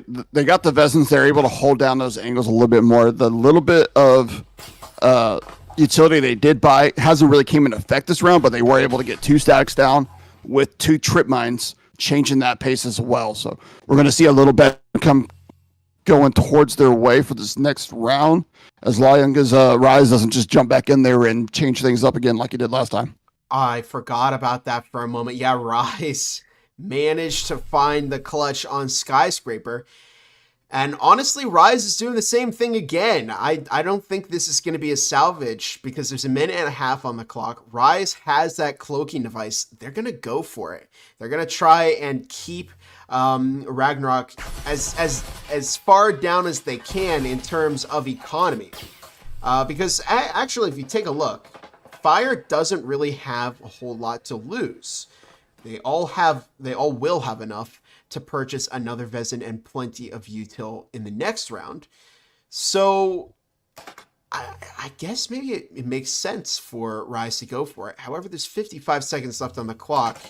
At some point, I think it may just be kind of reckless to go for it and push an angle where they are firing through that wall. But of course, anything can happen. Rise has already shocked us once tonight or this afternoon. We'll see if Rise can do it again. Half a minute on the clock. Rise now making their way over towards Site A, the bathroom. Monkey just waiting in Site A. And there's not really many places that Rise can go. There's a static field on the door. Rise now rotating through kitchen as there's 15 seconds left. And they may be able... Oh my goodness, Casey! On a beautiful angle, taking out Rise and giving Ragnarok their first point of this first half. Yeah, again, we're seeing Ragnarok finally coming to here. They did lose TJ Clark again. That just disconnected. So that's going to be a wasted buy most likely there. But Fire still has a lot of money to play with here. Their economy is strong. Rise was almost maxed out. I think that's why he kind of took that risk to push it, because if he does upset them in any way, it hurts their economy, not really Fire's economy, which I could see that being a good choice for the situation. And we saw him clutch it up last time he tried the same play on Skyscraper. But again, we have full utility buy coming out from Fire. Ragnarok's been able to get a couple of Vesins in there. Looks like they got the auto shotgun on the bot. But the utility is starting to show up. We're seeing tripwires going down, static shocks going down. So Ragnarok continuing their pressure, playing to slow down the Fire team to keep them in this. There were cries in the chat to bring Scottish Ripper back, and there's Scottish Ripper over on Ragnarok with that Taurus once again. Here comes the drone heading up the white stairs. Ragnarok has a lot of work to do. Here we are on the halftime round. And of course, if Ragnarok's bet is to bring it back here on the offense, as Fire did on Skyscraper with the defense, then they probably want to pick up this round as well. Of course, get that padding. As we see Mr. Tabs and Void heading over to red hallway. Mark manages to escape with a tug. Either way, it's going to be an attack on the server corner as Monkey Josh is able to take out Mr. Tabs before rotating back into Site A. Breaching foam on the wall. In display as Void is very, very low on health. And Scottish Ripper now back in the game, taking out Rise in this round on the roam with a Taurus, but may go to... Oh my goodness, what a jiggle peek, taking out Gooblin. Scottish Ripper is back. This is what everybody called for. And there's now a minute 45 on the clock, and it's down to a 2 versus 5. Ragnarok needed a second round here on their defensive half.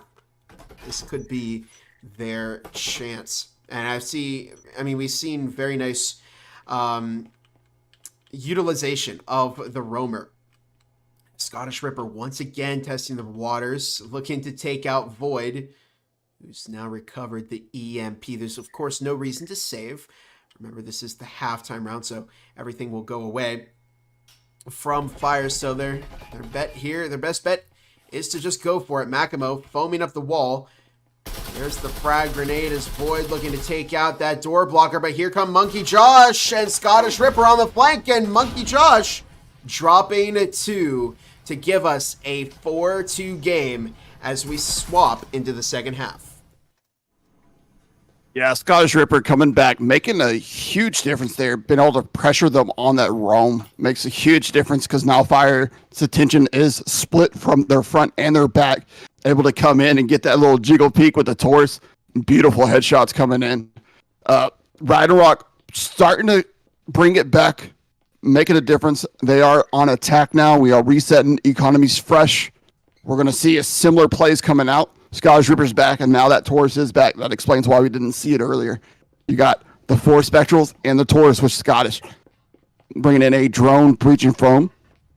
On the Fire side, they got grenades going out. You see their Cyclones and Spectrals coming into play again. We've seen a lot of work from these Cyclones, especially in Mr. Tab's hands. We still have a great game here. It's still anyone's game. We're up 4 for Fire, 4-2. Here we go as we start off the second half now with Fire on the defense. Ragnarok in the previous 2 rounds have started to find their momentum. Could we see a potential reversal of what Fire did to them on Skyscraper now that we're on Arctic? Monkey Josh looking to enter into the red room, finds some damage onto Mr. Tabs, but picks up some damage of their own. Frags are tossed. However, they don't find anybody, and here's a breach over right outside of Site A. Here comes the drone as Void and Tubes along with Mr. Tabs. Mr. Tabs, of course, with that Cyclone looking to rotate towards the back. And we see Fire moving out over into Tubes. They're really strengthening their defense, fortifying this room, trying to keep Ragnarok out for as long as possible. 2 minutes 10 on the clock. They got a long way to go as Monkey Josh picks up a lot of damage, but so does Void. And we're really seeing even trades from both teams, but there's Mr. Tabs rotating all the way around the map. May find some damage on the flank if Ragnarok are not being careful. Now a minute 50, and Void is really stuck because they know Void is back there, and they don't really have a way to get out of there without getting shot as Mr. Tabs finds Monkey Josh. Ragnarok now no, as Mr. Tabs finds a second. Uh-oh, not good for Ragnarok. Could this be a 5-2 game from Fire? Notice Mr. Tabs not getting greedy, just deciding to rotate all the way back around the map so as to not give Ragnarok an extra pick. There's only a minute 15 left on the clock, and Ragnarok are in a bit of trouble here. Void has also rotated back over into Site A, so they're not able to find a pick there either. Swialo, Scottish Ripper, Mark all looking to breach into Site A as Gooblin finds Mark, but finds themselves on 1 health. However, it's a 2 versus 5. There's breaching foam on the wall. Scottish Ripper and Suelo have their work cut out for them, to say the least. Only 40 seconds left on the clock as Scottish Ripper looking for a headshot onto Gooblin, who continues to jiggle peek. Suelo right on the other side of the box from Void, who swings out. Scottish Ripper finds the kill, but Rise with a quick double to give Fire a 5-2 game. Yeah, Fire needing 2 more rounds to take this home and win the match. But can Scottish Ripper make that difference for their team? He came in hot right off of that trade back in. So he's still feeling it. Is his team with him? We're about to find out. Economy's still sitting a little low, but able to buy Vezins for both teams if they choose to. Looks like Ragnarok's not choosing to grab any Vezins, so they're going to go in with another Spectral and Jesper. The pushes so far have been pretty strong from the Ragnarok team, just falling apart slightly towards the end when Fire's able to take the angle advantages away from them. Fire doing a great defense, using the utility as they have been strong with this whole matchup so far. We're seeing statics and stems going down for everybody on the Fire side. Vezins coming in for Fire as well. Door blockers, another static. This will be a great round to watch. Mark and Suelo making their way in just outside of A. Oh my goodness, Rise with a collateral through the wall. Have you ever seen that before? I can't think of a time when I have. Monkey Josh getting the breaching foam on the wall, but is really kind of stuck by themselves. There goes the wall anyway. But Rise still sitting in the back of lockers as Mr. Tabs finds Scottish Ripper. It's now just a 2 versus 5. This isn't good at all for Ragnarok, Rick, because if they lose this, then it's just going to be match point. And Casey finds Void, but Rise takes out Monkey Josh. It's now just down to Casey, who's in a lot of trouble here. Mr. Tabs. Oh, Mr. Tabs was on the verge of getting caught unguarded, but manages to rotate back into the site before Casey swings out. Oh, Makima almost goes down. Rise looking for it as Casey decides to hold the white stairs. Oh, and Rise finds a kill. It's 6-2, Rip. Match point for Fire. Things aren't looking good for Ragnarok. Yeah, Fire need 1 more round. Ragnarok's going to have some economy here, so they are able to try to fight back with Vezins and utility. But Fire has just been so strong with their Vezins and utility plays on defense. They're holding great angles and predicting plays, as we're seeing the double tap through the walls by Rise earlier in that play before. So Fire's still doing an excellent job holding down this map. Ragnarok needs to figure out what needs to change and make a big change to try to reverse, come back to a 6-6 tie. Again, that's their best hope right now, is to bring this back to a 6-6 tie. I think, I know Ragnarok does some VOD review, and I think the biggest piece of advice that I think you and I would both offer them is to invest a little bit more in utility. Would you agree with that? Yeah, 100%. Utility can make a big difference. It's not all about the gunplay. You can get kills with the utility where you wouldn't be able to shoot someone. Those grenades around the corner, better droning, faster droning, using the drone as a distraction. Learn how to manipulate that drone and using your grenades and flashbangs. We don't see a lot of flashbangs in VRML, but those can make a huge difference when you're entering a room if you throw it perfectly and catch the team off guard. They absolutely can, and we'll see. I had to point that out because it really seems like Fire understands the value of utility, and they've utilized it very, very well this entire matchup. I think that's one of the spots where I'm seeing Ragnarok really struggling against Fire. Monkey Josh able to take out Mr. Tabs. They invest heavily into these rounds, and then they just don't buy that much utility, and it does end up hurting them. However, of course, they've still done very, very well this entire matchup. We'll see if they can find a round over Fire. Of course, it was a good round to start with a pick. The best case, of course, for Ragnarok right now is to go and tie up the matchup. They can no longer win this series. Rise taking out Casey. I thought it was going to be a full send, which would have spelled doom for Ragnarok. They toss another frag down into tubes, and oh, it is going to be a full send. Scottish Ripper making their way through boxes. Here comes Marcus. Rise almost finding Mark. Monkey Josh making their way over to the back of side B as Void drops not one but two. Monkey Josh on the flank as Void finds Swiallo. It's now just down to Monkey Josh, the last hope for Ragnarok in this series. They've done very, very well in map 1 and 2, but Fire have done an even better job at reversing map 2 and then dominating here on map 3. They've done just a great job overall. Of course, we could see Monkey Josh clutch this up, but it is a 1 versus 3.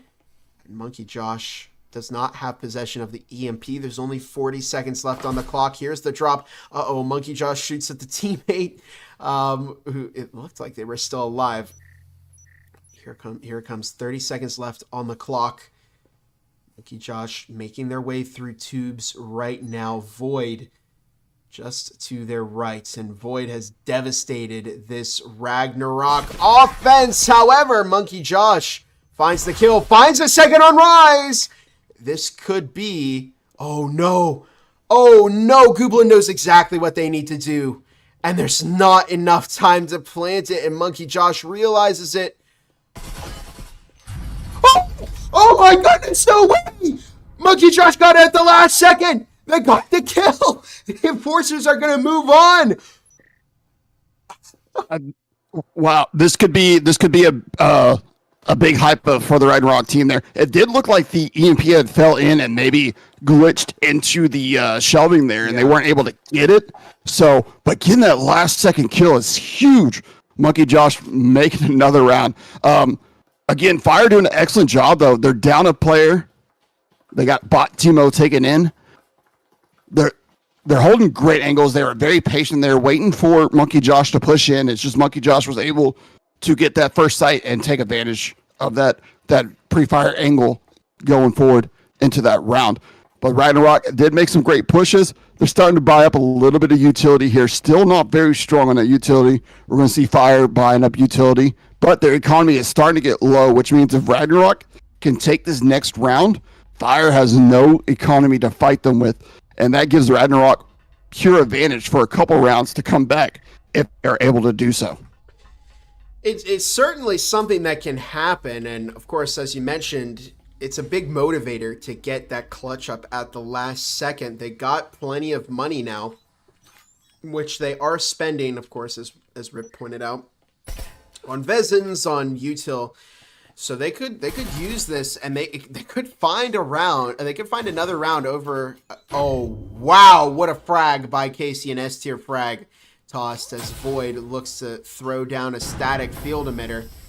That could be devastating for Fire. It was a small mistake, but it really, I mean, it may turn around to cost this series win, but we'll see what happens. There's a breach into site B as Void and Rise just caught over by the wall. Scottish Ripper able to take out that static field emitter. There's now just 2 minutes left on the clock as the EMP is tossed over to Swiallo, who's now making their way over to the breach. Mark and Casey, of course, in the red hallways. There goes the hatch.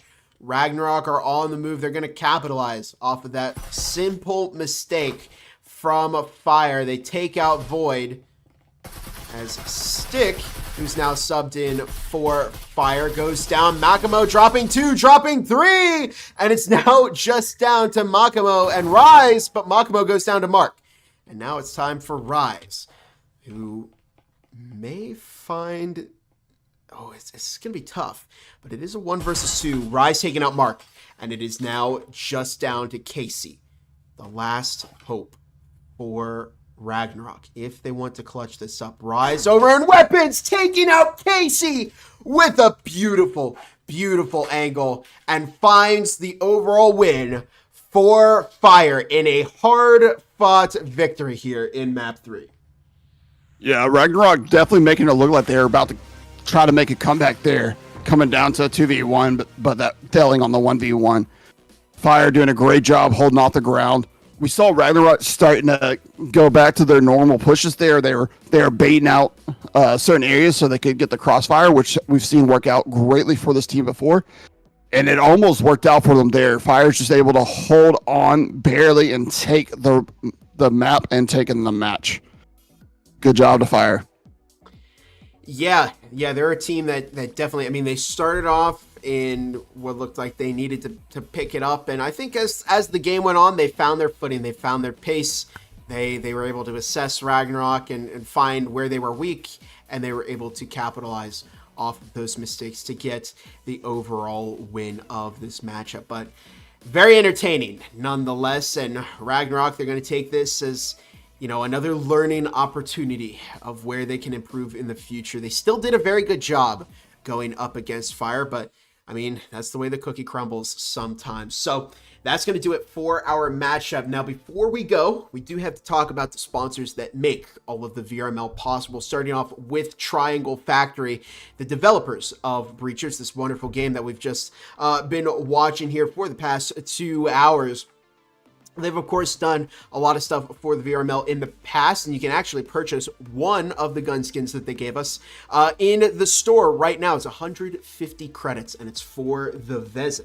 You may have also seen the finalist skin, which showed up in Season 1 for those top teams who made it to the postseason. And, of course, they are contributing to the VRMLCon 2024, which is happening the 20th and the 21st of this July. So make sure you buy your tickets soon. And of course, if you would like to know more about that, there's a whole website that's linked in the Breachers VRML. There's a Discord linked in the Breachers VRML. And if you want to volunteer for any of the positions that we need, you may get your flight or your hotel waived.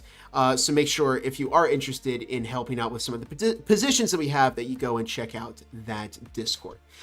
Next up, Exclaim, the official VRML merch store, where you can make merchandise for both, for your team. The VRML also makes some merchandise there. So if you're interested in an exclusive store-wide discount while supporting the league, consider affiliating with the VRML via Exclaim. Next up, ProTube VR, which provides the best VR rifle mounts and accessories. Help stabilize your aim in-game by picking up a mag tube stock. Or if you want to add to the immersion, you can check out the Force Tube with haptic feedback to enhance any virtual shooting experience.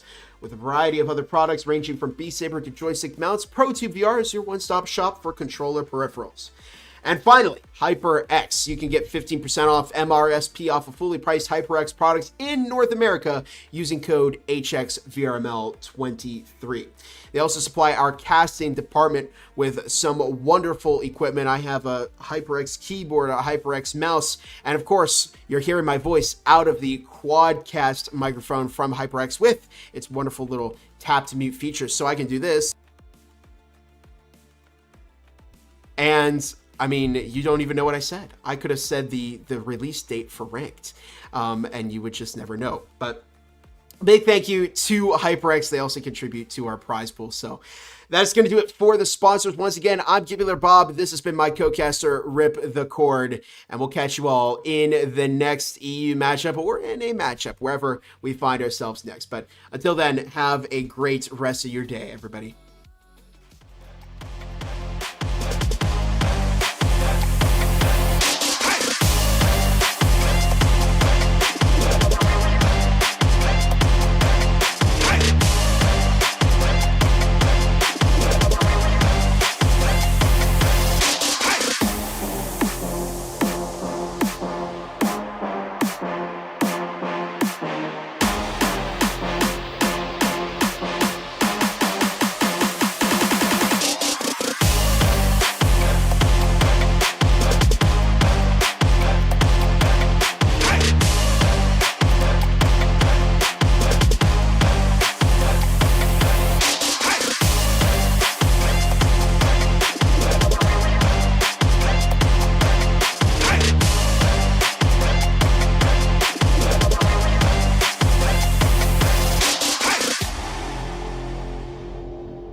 Futures VRML is brought to you by Helga, the esports manager, Triangle Factory. Thanks for watching VRML.